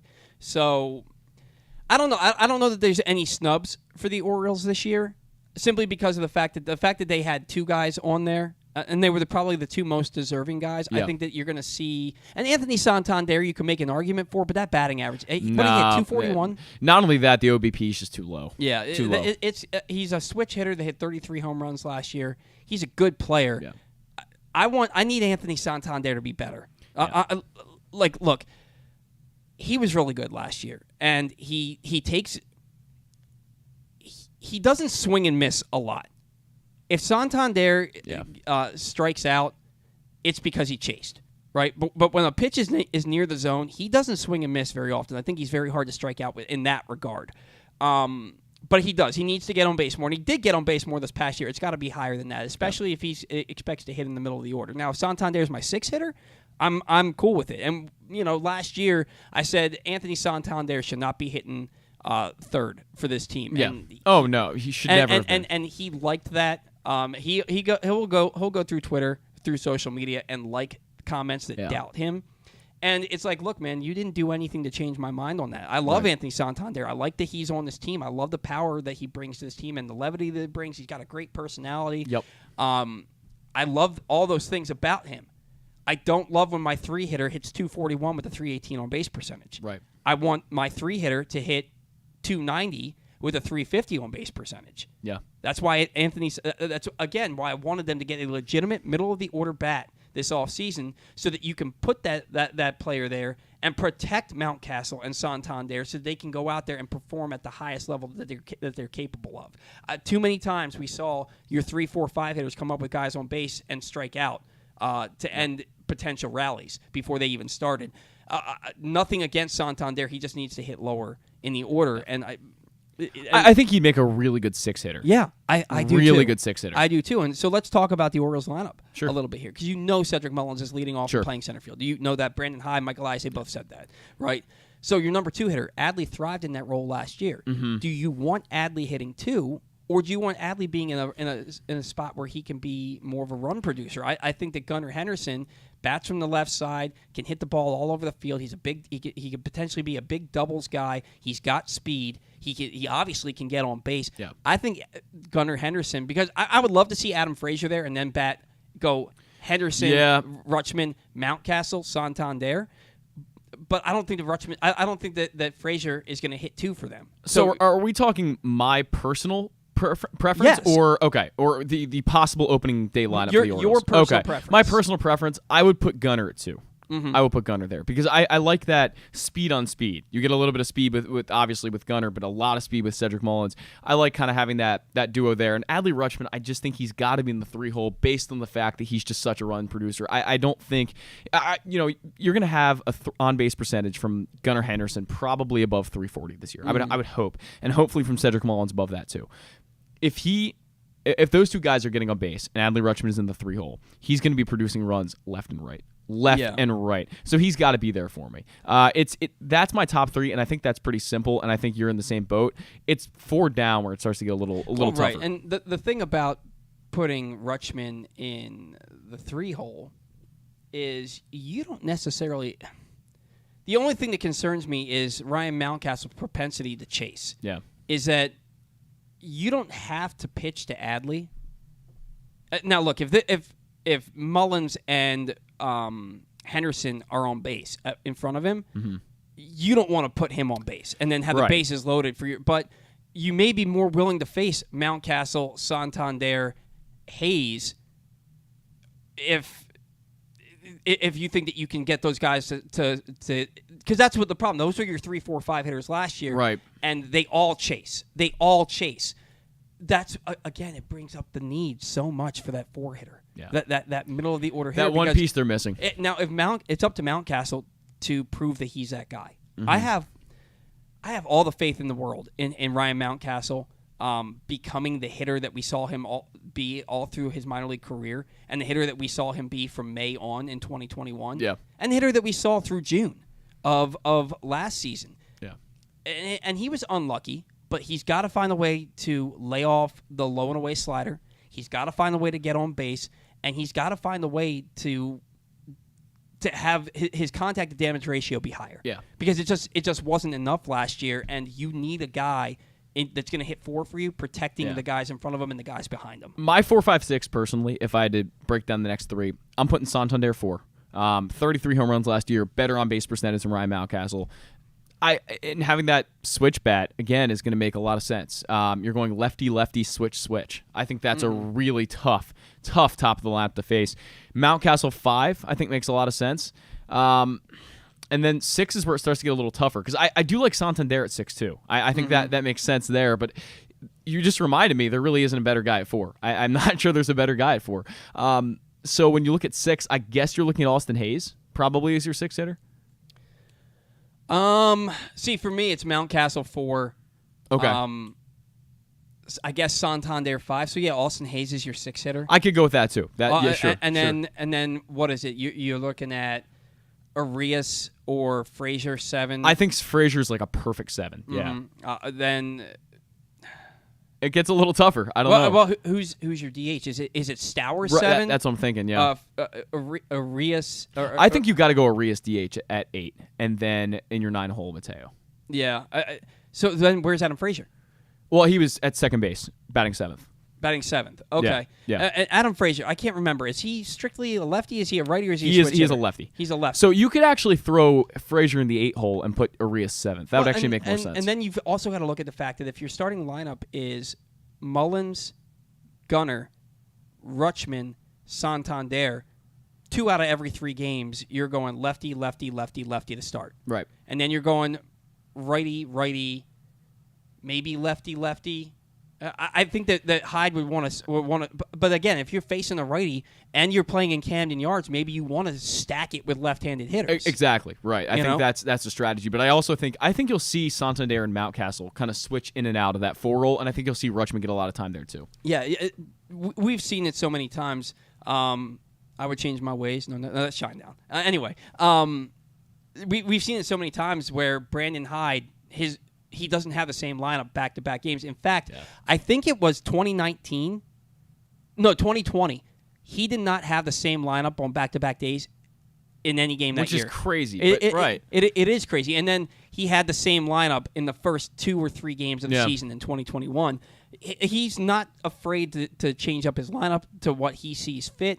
There may be a day where you see, especially once what's his name? Colton Cowser gets here, there may be a day where you see your lineup is against a right-handed guy, Cedric Mullins, Gunnar Henderson, Adley Rutschman, Anthony Santander, Colton Cowser, and Kyle Stowers and Adam Frazier. That's 7 straight lefties to face a right-handed guy. There's a lot of ways that they can work out this lineup, and it'll get figured out. And I'm sure there will be times where we love the lineup, and there will be times where we'll be like, "What the hell is he thinking?" Yeah. But look, again, the whole talk this offseason, especially the last month or so, has been the depth that this team has, and it's certainly something to be excited about. That's for sure. Now the rotation, Dylan Tate. It's crazy how Dylan Tate's injury may have a trickle-down effect on the starting rotation. Mm-hmm. Because like we've said, we know it's Kyle Gibson, Cole Irvin, probably Grayson Rodriguez, Kyle Bradish, and Dean Kramer. Those are your 5. Those are your 5 to start, unless unless multiple of them, one or multiple, don't pitch well in spring training. But it's all their spots to lose, especially the last 3 guys. Tyler Wells, I think, shifts right back into a late inning reliever role. Yep. Voth is your swingman. He's your swingman, but then also maybe I still think they want DL Hall to start. But do you think the DL Hall has a chance to break camp as a reliever? I think DL Hall 100%. No, I shouldn't say that. DL Hall 90% breaks camp as the starter in Norfolk. Yeah, I think as the number one guy in Norfolk. I think that's what it's going to be too. But it'll be interesting because he kind of thrived in that late inning role. He did down. At least his FIP would tell you that. Yeah, especially his last several outings where he just. I think his last 13 innings he walked like 2 guys, and I'm interested to see what they do with DL Hall. You know my feelings on him, and we're not going to get back into that. But it's crazy how an injury to your bullpen can impact your starting rotation. Yeah, so much. Definitely. It'll be interesting to see how it plays out. But I think that we're all in agreement here that the 5 guys to lose spots are where it's their spot to lose. I mean, are who we named: Gibson, Irvin, Rodriguez. Bradish, Kramer. Before we move to the bullpen, can I real quick make a statement on Ramon Arias? Well, I guess I'm already doing it. Ramon Arias is not going to be on this team by August. I'm very confident in that. Probably not. I think they're going to find a trade partner. I think they probably already have been trying to find a trade partner because it just makes too much sense for him to be moved where he has this high value right now. You're selling high on a guy who's going to be replaced inevitably anyway. I don't know how much. He's already been replaced. He's already been replaced, and you've got Jordan Westberg. You've got Connor Norby, Joey Ortiz. I don't think Ortiz is better at all, but maybe Connor. I definitely think Connor Norby could be, and I think Jordan Westberg has a chance to be as well. So I think his time is running out, and if he's on this team by August, I would be shocked. Well, if he's on this team by May, I might be shocked. Package him to the Brewers for Corbin Burns. Yeah, not the main guy, but you can. Would you give up Colton Cowser in a Corbin Burns deal? I think that maybe. Yes. I would too. Yeah, I would too. I absolutely would. I think that would be a piece that would get you a lot closer. Especially, I think a Westberg Cowser package would do very well. The guy that we're not talking about is Heston Kjerstad. We never talk about Heston. I'm not talking about trading Heston Kjerstad. Oh, I'm saying the guy that we're not talking about is Heston Kjerstad. Yeah. He's going to start this year at Double-A. Yep. And if he gets all, and a lot of guys that he struggled at Aberdeen, but he still got. There was one point where his average was like 202, but he had a hit in like 22 of 24 games. But by the way, I actually think he's going to start high A, Aberdeen. I think he'll be there. No, for like 10 games. I think he's going to start at Double-A. Okay. Especially after winning MVP of the Arizona Fall League, I think that he's going to start at Double-A and end up. He's going to push his way into AAA, and he's one of those guys. All those guys, they move from Aberdeen to Double-A, and they play better at Double-A. I look at Heston Kjerstad. That's a dude to me. Nobody's talking about him, and he could be your starting right fielder in 2024. Oh, easily. You know, yeah. and then it's like, all right, well now we only maybe he plays left field, and you still have Anthony Santander playing right field, and now it's like we don't. I don't really need Colton Cowser. And if Colton Cowser is part of a package to get you Corbin Burns, you do it. There's going to be a prospect traded of significance. It could be DL Hall. It could be Colton Cowser. It could be. I hope it's not Bradish. I really don't want it to be Bradish, but it even could be him. There is a guy I feel that by this August we'll see moved that everyone will be either upset about or really excited about because it gets you someone quite a bit better, like a Corbin Burns, for example. But there will be a guy I believe traded of high significance. Well, and let's talk about that a little bit. Then. Sure. Let's talk about a potential deadline deal. Okay. We don't really need to get into the bullpen. We know what the bullpen is kind of going to look like, I guess. Although, you know, and like Eric said, Felix Bautista was pitching yesterday, and they were letting him do it in front of the media, so he's probably going to be okay. And Rock wrote an article this morning that said he's very confident about where he is. So, there's that. So you look at that, and so you feel like your closer's there. Tyler Wells slots in to replace Dylan Tate for the first month or so. Maybe it's DL Hall for the first month or so while you're trying to like limit his innings or ramp him up a little bit. I have no idea how it's going to work out, but I know it's going to work out. Mm-hmm. I want to see what happens. The offense, they really didn't do anything to the offense from last year to this year except add Adam Frazier. John Paul Morosi went on MLB Network a couple of weeks ago, and he said that he expects the Orioles to be major players at the trade deadline, especially if they're in the playoff race. Where do you think the biggest need will be? Because I think it'll be for a bat. And where's the biggest need going to be offensively? Yeah. And who do you think could be a guy that they could likely trade for? I think they are going to look at a corner outfielder. That would be my guess. I think that Hayes, Santander, corner outfield might get a little stale. come trade deadline, especially Hayes. Yeah. We haven't really we've mentioned in the past, we haven't touched on it this show, but Austin Hayes has had some serious issues in a lot of ways with the bat, and there's just way too much swing and miss. Doesn't get on base. He has a lot of the same problems that Mountcastle has without that past of doing all of that, right? Mountcastle's had that past in the minors. Austin Hayes never really got on base that much besides 2018. But the thing about Austin Hayes is last year, he hit over 290 in April and in May, and his on base percentage in those 2 months was over 350, 360. But that's the whole thing with Austin Hayes. He's one of the streakiest hitters probably to ever play the game. He'll have one great month. That is such a blanket statement. It was a terrible statement. Okay, so Austin Hayes is one of the streakiest Orioles. I'll say that that I've ever watched play personally. I've never, and I don't know if there's a guy in baseball right now that I've seen that's more streaky than Austin Hayes is. Maybe a Byron Buxton or something would be a good example, but Hayes has got a lot to figure out, and I think his spot is, again, Colton Cowser is obviously the guy that would replace him if that holds up. But if Colton Cowser doesn't arrive by the trade deadline and there is a corner outfielder with a big bat on the market, they could very easily make a play. And I'm trying to think, and maybe it's a little too much pressure to do it under the gun here, but I'm trying to think of a guy who could fit that mold. It's hard to think of that, but yeah. But I'm assuming they'd want someone young and controllable, which, again, they'd have to give up a lot for. Yeah, or maybe they trade for a DH. They absolutely could. Maybe you get Jose Abreu from the Astros off that 3-year deal. There's got to be somebody out there. I think that they would be more likely to add to the offense because I think the pitching staff, or to the bullpen, or both. I think the pitching staff is going to be good for them. Yeah. I don't think that they're going to be one of the best pitching staffs in baseball, but I think they're going to be a lot better than people are giving them credit for because they have some guys in there that can consistently get out big league hitters. It'll be interesting to see what they do because I do think moves will come at different points this season, but especially at the deadline if the Orioles are in contention and they're that one hitter away. Like last year we saw it was the offense is what kind of held them down a little bit, especially down the stretch when at the beginning of the year and the end of the year when they just could not hit with runners in scoring position. Too many times we saw them fail. It'll be interesting to see. Which is why Adley has to be the 3-hitter and not the 2-hitter. I think that's another important part of it. Yeah. Get Cedric Mullins the second or third base. You're in a really good spot with Adley Rutschman at the plate.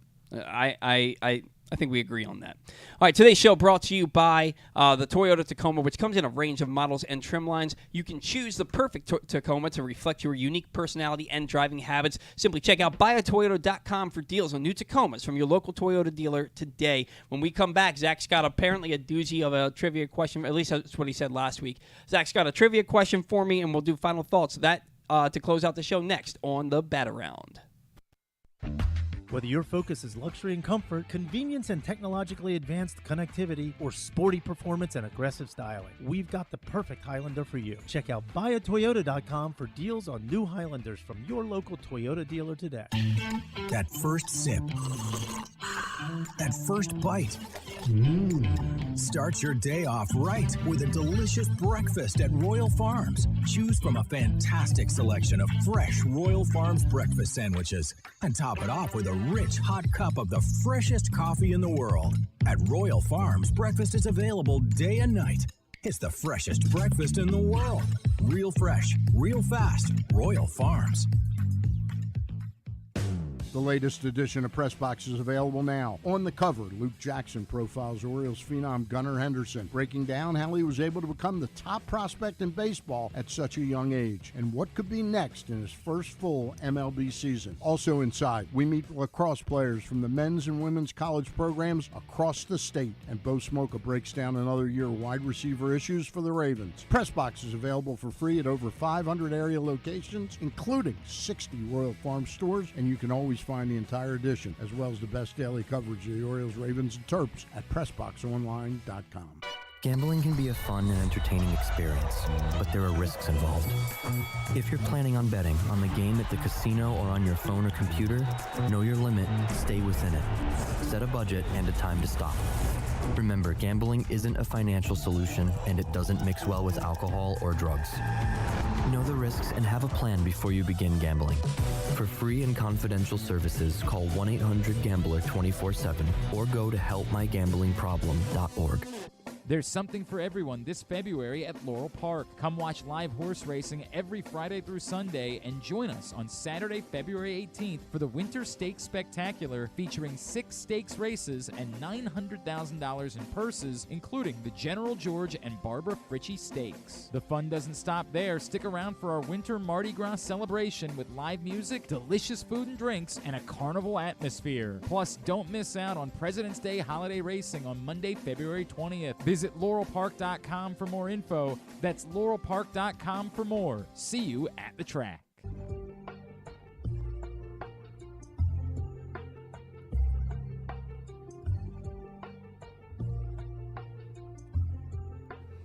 All right, welcome back to the Bat Around. The latest edition of Press Box is available now, and it is bringing you the Bat Around today. On the cover, Luke Jackson profiles Orioles phenom Gunnar Henderson, breaking down how he was able to become the top prospect in baseball at such a young age and what could be next in his first full MLB season. Also inside, we meet lacrosse players from the men's and women's college programs across the state, and Bo Smolka breaks down another year of wide receiver issues for the Ravens. Press Box is available for free at over 500 area locations, including 60 Royal Farm stores, and you can always find the entire edition as well as the best daily coverage of the Orioles, Ravens, and Terps at PressBoxOnline.com. Yeah, Maryland lacrosse lost to Loyola last Saturday. Did they? They lost, I think it was like 12-7. I heard there was a big game this weekend, too. Loyola and Hopkins, I believe. Yeah, Hopkins has been playing a little bit better, but they had a decent comeback a couple of weeks ago, but then the same thing happened to them against North Carolina last week. Loyola, obviously, they just beat the number 2 team in the country in the Maryland Terrapins. I think the Terrapins will bounce back fine from that. Sometimes a really good team needs that early to remind them, hey, this isn't just a given. Like when the Ravens lost to the Browns in 19 and then, won 11 straight. Yeah. So you look at that. They're all big games, especially when you're playing ranked teams. So it'll be interesting to see how I say that way too much. It'll be fun to see how Loyola performs after such a big win. You have to wonder, did maybe they'll let their guard down a little bit, or maybe they're kind of saying, hey, we're here and we're real. Yeah. We'll see how that goes. So. You're gonna do. Oh, sorry. Go ahead. Trivia. That's all. Trivia. Let's do this. You're gonna do extremely well. This should be a pretty easy one for you. But I gave this question to Glenn and Stan when I was in studio on not this Friday, but the Friday before, and they did okay. It took them a little longer, but I think you'll do really well. Okay. So, can you name every Orioles WAR leader from 2000 to 2010? And I'm only going to give you limited guesses here. Like, you can't guess like a million guys. I'm not really too familiar with WAR. Can it be pitchers or hitters? Yes, correct. Okay, so if I'm looking at 2000, in 2000 they sold off all their best hitters. So I'm going to say Mike Mussina in 2000. Correct. Okay. 5.6 in 2000. 2001. I think this is the hardest one, personally. So you got to look back at who was on the team in 2001. Mm-hmm. Melvin Mora was there, but he wasn't the Melvin Mora that was great yet. Who else was on that team? So this is one where it's 2.9 is the WAR. That was their leader in 2001. Bigby, which is unreal. Larry Bigby is not it. Glenn was able to get this one, but it took him a little while. Jeff Conine? Jeff Conine, yeah, 2.9. Jeff Conine was on those teams, and he always hit fourth for them. He was a good hitter, but not great for power. You should do well on the rest of this thing, because I thought that one might trip you up. All right, there you go. So 2002, I want to say Tony Batista. Not Tony Batista. But Rodrigo Lopez won 15 games. Rodrigo Lopez. Not Rodrigo Lopez. Huh. 2002, that team was, I remember they were 63-63, and then they went 4-32 the rest of the way. And I think Jay Gibbons hit 25 home runs that year. Not Jay Gibbons. That wasn't my guess. I was just. Oh, okay. I'm thinking out. No, loud. I got it. 2002. Let me come back to that one. Okay. 2003. Was it Melvin Mora in 2003? 2003, Melvin Mora at 4.7. 2004, it was either Mora or Tejada. It was Tejada. Tejada was 7.4. That's probably the easiest one on here. Yeah. He was a monster. Yeah. 2005, was probably Tejada again. It was not Tejada. Really? So was it Mora? It was not Mora. In 2005, it wasn't Tejada. It wasn't Mora. And he had 7.3. Oh, Brian Roberts. Brian Roberts, 7.3. Yeah, Brian Roberts. That was the year he hit like 9 home runs in April.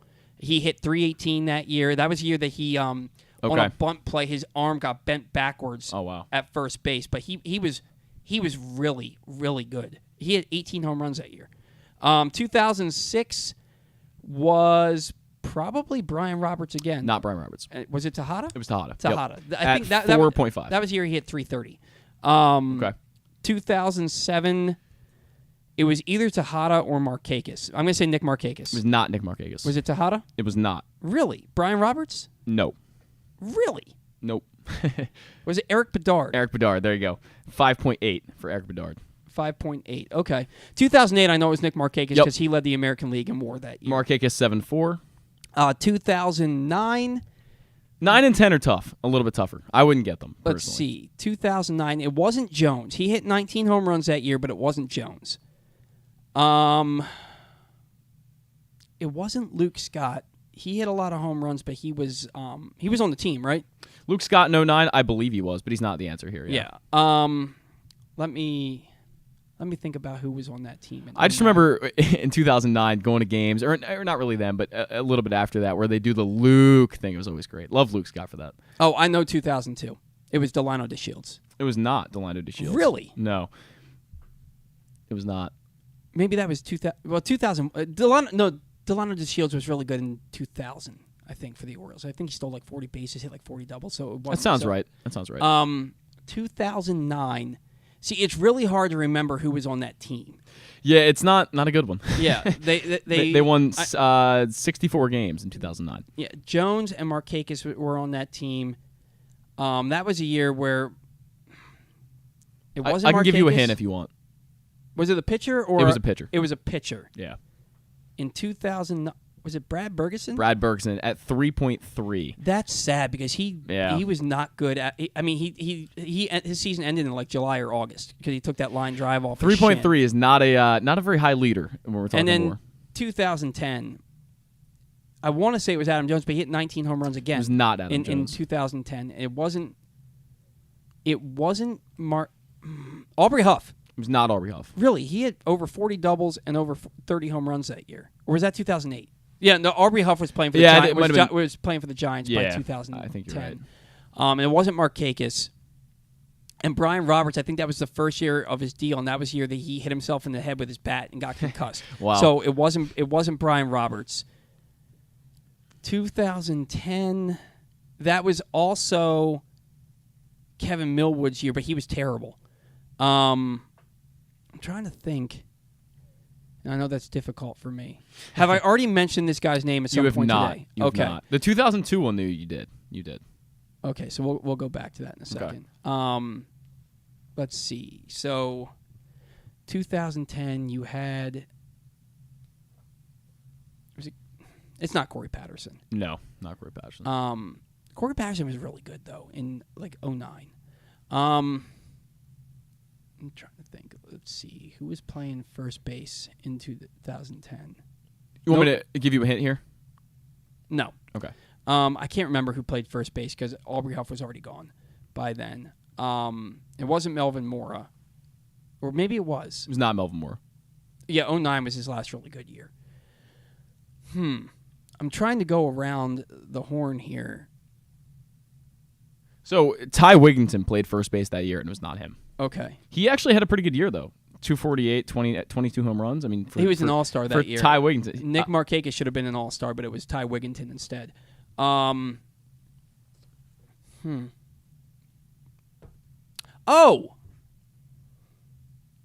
The catcher.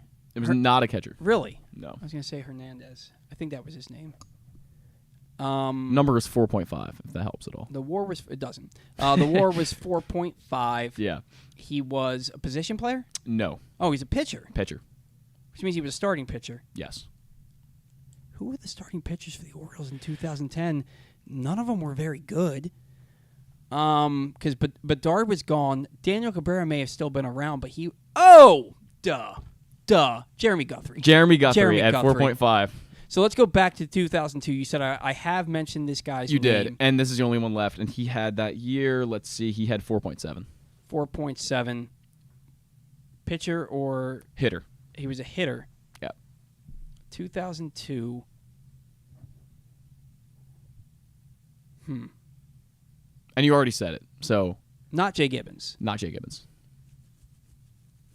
Who did the Orioles have in 2002? Not Jeff Conine. Not Jeff Conine. Okay. This one actually surprised me, too. I'll say that. He was a hitter. Yeah. He was a 4.5, you said? 4.5? 4.7. 4.7 win player. Played 149 games. 149 games. I'm trying... Only hit 233 this year, but somehow led the team in WAR. Oh, Tony Batista. It was not Tony Batista. I don't think he was there anymore. I think he was there in 01 and 02. Let me see. I don't know. Tony Batista, he was there. He was the starting third baseman, played 161 games. Oh, wow. Hit 233. 31 home runs that year from Batista, too. Yeah. Hit 233, but he led the team in WAR, which means he must have been a good defender. Dude, I have no idea. It was Melvin Mora. Really? It was Melvin Mora. So that was his third year in Baltimore. He hit 19 home runs that year? He hit 19 home runs that year. But he wasn't playing third base. He was an outfielder. Yeah, so it has him listed as utility on here. Yeah. He played all over. He played some shortstop. He played some outfield. I think he played some second base So it says 7, 6, 8, 4, 9 DH as well. So he played all around. Yeah, he that's little crazy. Center field for Melvin Mora. Wow. Yeah, he was the opening day center fielder. That's amazing. That's amazing. That's crazy. 233, 338 on base though, 741, but only a 101 OPS plus. So clearly the defense and the value he provided moving around was what got him there. I mean, he hit 19 home runs that year. Yeah, 19. 19 home runs. Stole 16 bases. Yeah, too. and he stole 16 bases. So I guess that makes sense. And man, he was from 2003 to 2007 or 8, Melvin Mora.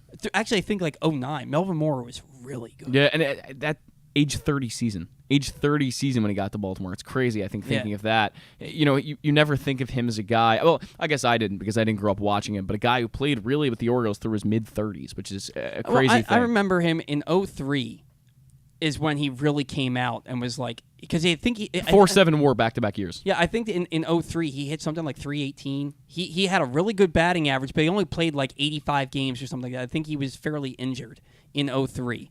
And then in 04, he moved over to third base. He hit 340. He hit 27 home runs. He drove in over 100. And then 05, he had a similar year. I mean, he was my buddy and I, Adam. You've met Adam, I think. We used to go to games and like Melvin Mora hit a lot of first inning home runs, and we would consistently call first inning home runs from Melvin Mora because it's just what he did. That was fun. I'm only more becoming proficient in knowing people's wars these days. Back then, I would just have to guess who I thought the best player on the team was. Yeah, I thought Jeff Conine would be the struggle there because 2.9 is not a. I mean, it's fine, but it's not. 2001. It was 2001 with Conine. Conine, I think that year he hit near 300 or above, but I think he only hit like 15 home runs. Conine in 2001 hit 3. Oh, no, wow. Can that be right? 311, 386 on base percentage, 14 home runs. That's a really good year. Yeah, but he hit fourth for them, and he had no power. He hit fourth for them, and he just had no power. And Mike Mussina was easy for 2000 because I just went over, guys. Sure. He threw like 247 innings. He won like 15 games or 13 or something like that. That one tripped up Stan and Glenn a little bit because they didn't remember that he was there in 2000. That was his last year. season. I'll tell you, the most heartbroken that I've ever been, and I've never fully gotten over it, was when Mike Mussina signed with the Yankees. That I think I cried a little. I think that's shared by a lot of fans. Mike Mussina is my favorite pitcher of all time because when I was growing up, every time my dad took me to an Orioles game, and we went to a lot of games when I was a kid, it seemed like Mike Mussina was on the mound, and he was so damn good. Yeah. His 1997 postseason is arguably one of the greatest of all time. What he did in the 97 postseason was back-to-back starts. Yeah. He went, I think he threw 15 innings, allowed 3 hits combined and struck out 25. Unbelievably good. He didn't win either of those games. They lost both of those games. What he did in that ALCS in 1997 is arguably the best ALCS performance of any pitcher of all time. Yeah. And he did not get the win in either game. Yeah. And so Peter Angelos, Mussina took a team-friendly deal on his first contract after his rookie contract was up. Okay. And then Peter Angelos tried to get him to take another team-friendly deal on a team that just sold off all their best players, did not look like they had a chance to compete. And he's like, no, if you want me to stay here, you got to pay me what I'm worth. Yeah. And he would have stayed. Angelos was like, no, I'm not going to do it. The Yankees give him the money, and then he goes and watches Mussina win 15 games every year, including 20 in his final season, and go to, 3-4 World Series with the Yankees? Didn't win one, but and watch the Orioles struggle through the dark years. It was just, I've gotten over it. I guess I can say I've gotten over it, but when I think back on him, I think back on watching him put on that Yankees jersey for the first time at his press conference. It absolutely broke my heart. He should have been an Oriole for life.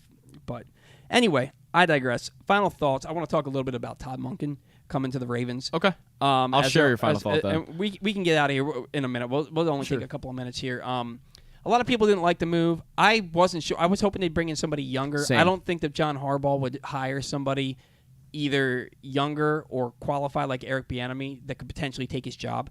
Not that I don't think Monken is qualified. I like that he uses the whole field.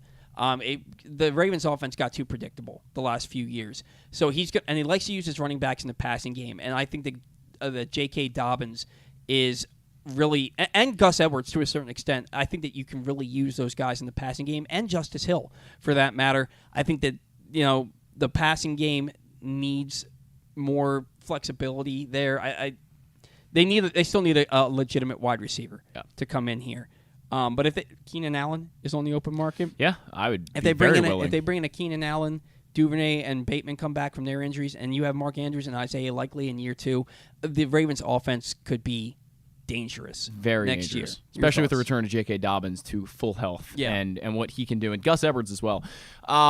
Yeah, I wouldn't say this really excited me. I texted you about it, I think like 20, 30 minutes after it happened, and I was like, look, I'm kind of underwhelmed because it's another guy who kind of feels like a Harbaugh guy to me. You look at him, and he feels like a Harbaugh guy, and that's nothing against Todd Monken. He's had a lot of success at Georgia. He's done really good things. I'm just not a fan of someone who's been in the NFL and college football as long as he has.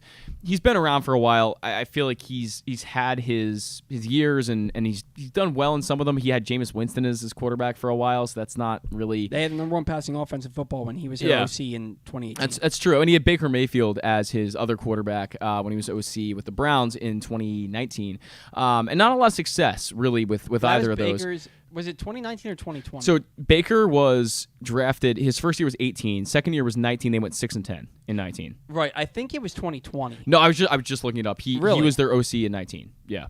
Okay. And they're Cleveland's OC. So Monken didn't have a lot of success there, but I can't blame him. It's Baker Mayfield, and the Browns weren't really built that well that year. But I don't know. I was looking for someone, for example, I know they interviewed the Eagles quarterback coach, someone who hasn't really had that chance to be offensive coordinator before, someone a little younger, maybe some fresh ideas. There's nothing, against Todd Monken. I hope he's the right guy, and I fully trust Harbaugh to pick the right guy, but it just seems not that exciting to me. But we'll see how it plays out. I'm not thrilled. Yeah, I'm interested to see. I love running backs. Yeah. I love running backs, and I think my favorite position. Mine too. It always has been. The usage that they can get out of J.K. Dobbins in the passing game really intrigues me. The fact that he likes to run to the weak side. The Ravens always ran behind Ronnie Stanley. Mm-hmm. You know what I mean? But you have maybe your best offensive lineman is Kevin Zeitler, and he's on the right side. I'm not going to say I'm excited. I'm not going to write this guy off. Oh, not at all. I'm not going to sit here and be like, oh, this was a bad hire. I think it could be a good one. We'll see. We'll see. So, all right, really good show today. Thank you to Stan for his weekly segment. Thank you to Eric Arditti for another great segment. Hopefully we can talk to him down the line again. Thanks to Zach for all that he does for the show. Thanks to everybody who listens. We don't have a show without you guys. Thank you to our sponsors. We will be back next week previewing the Orioles' first game of the Grapefruit League schedule as they take on the Minnesota Twins from Ed Smith Stadium in Sarasota. Until next week, see ya!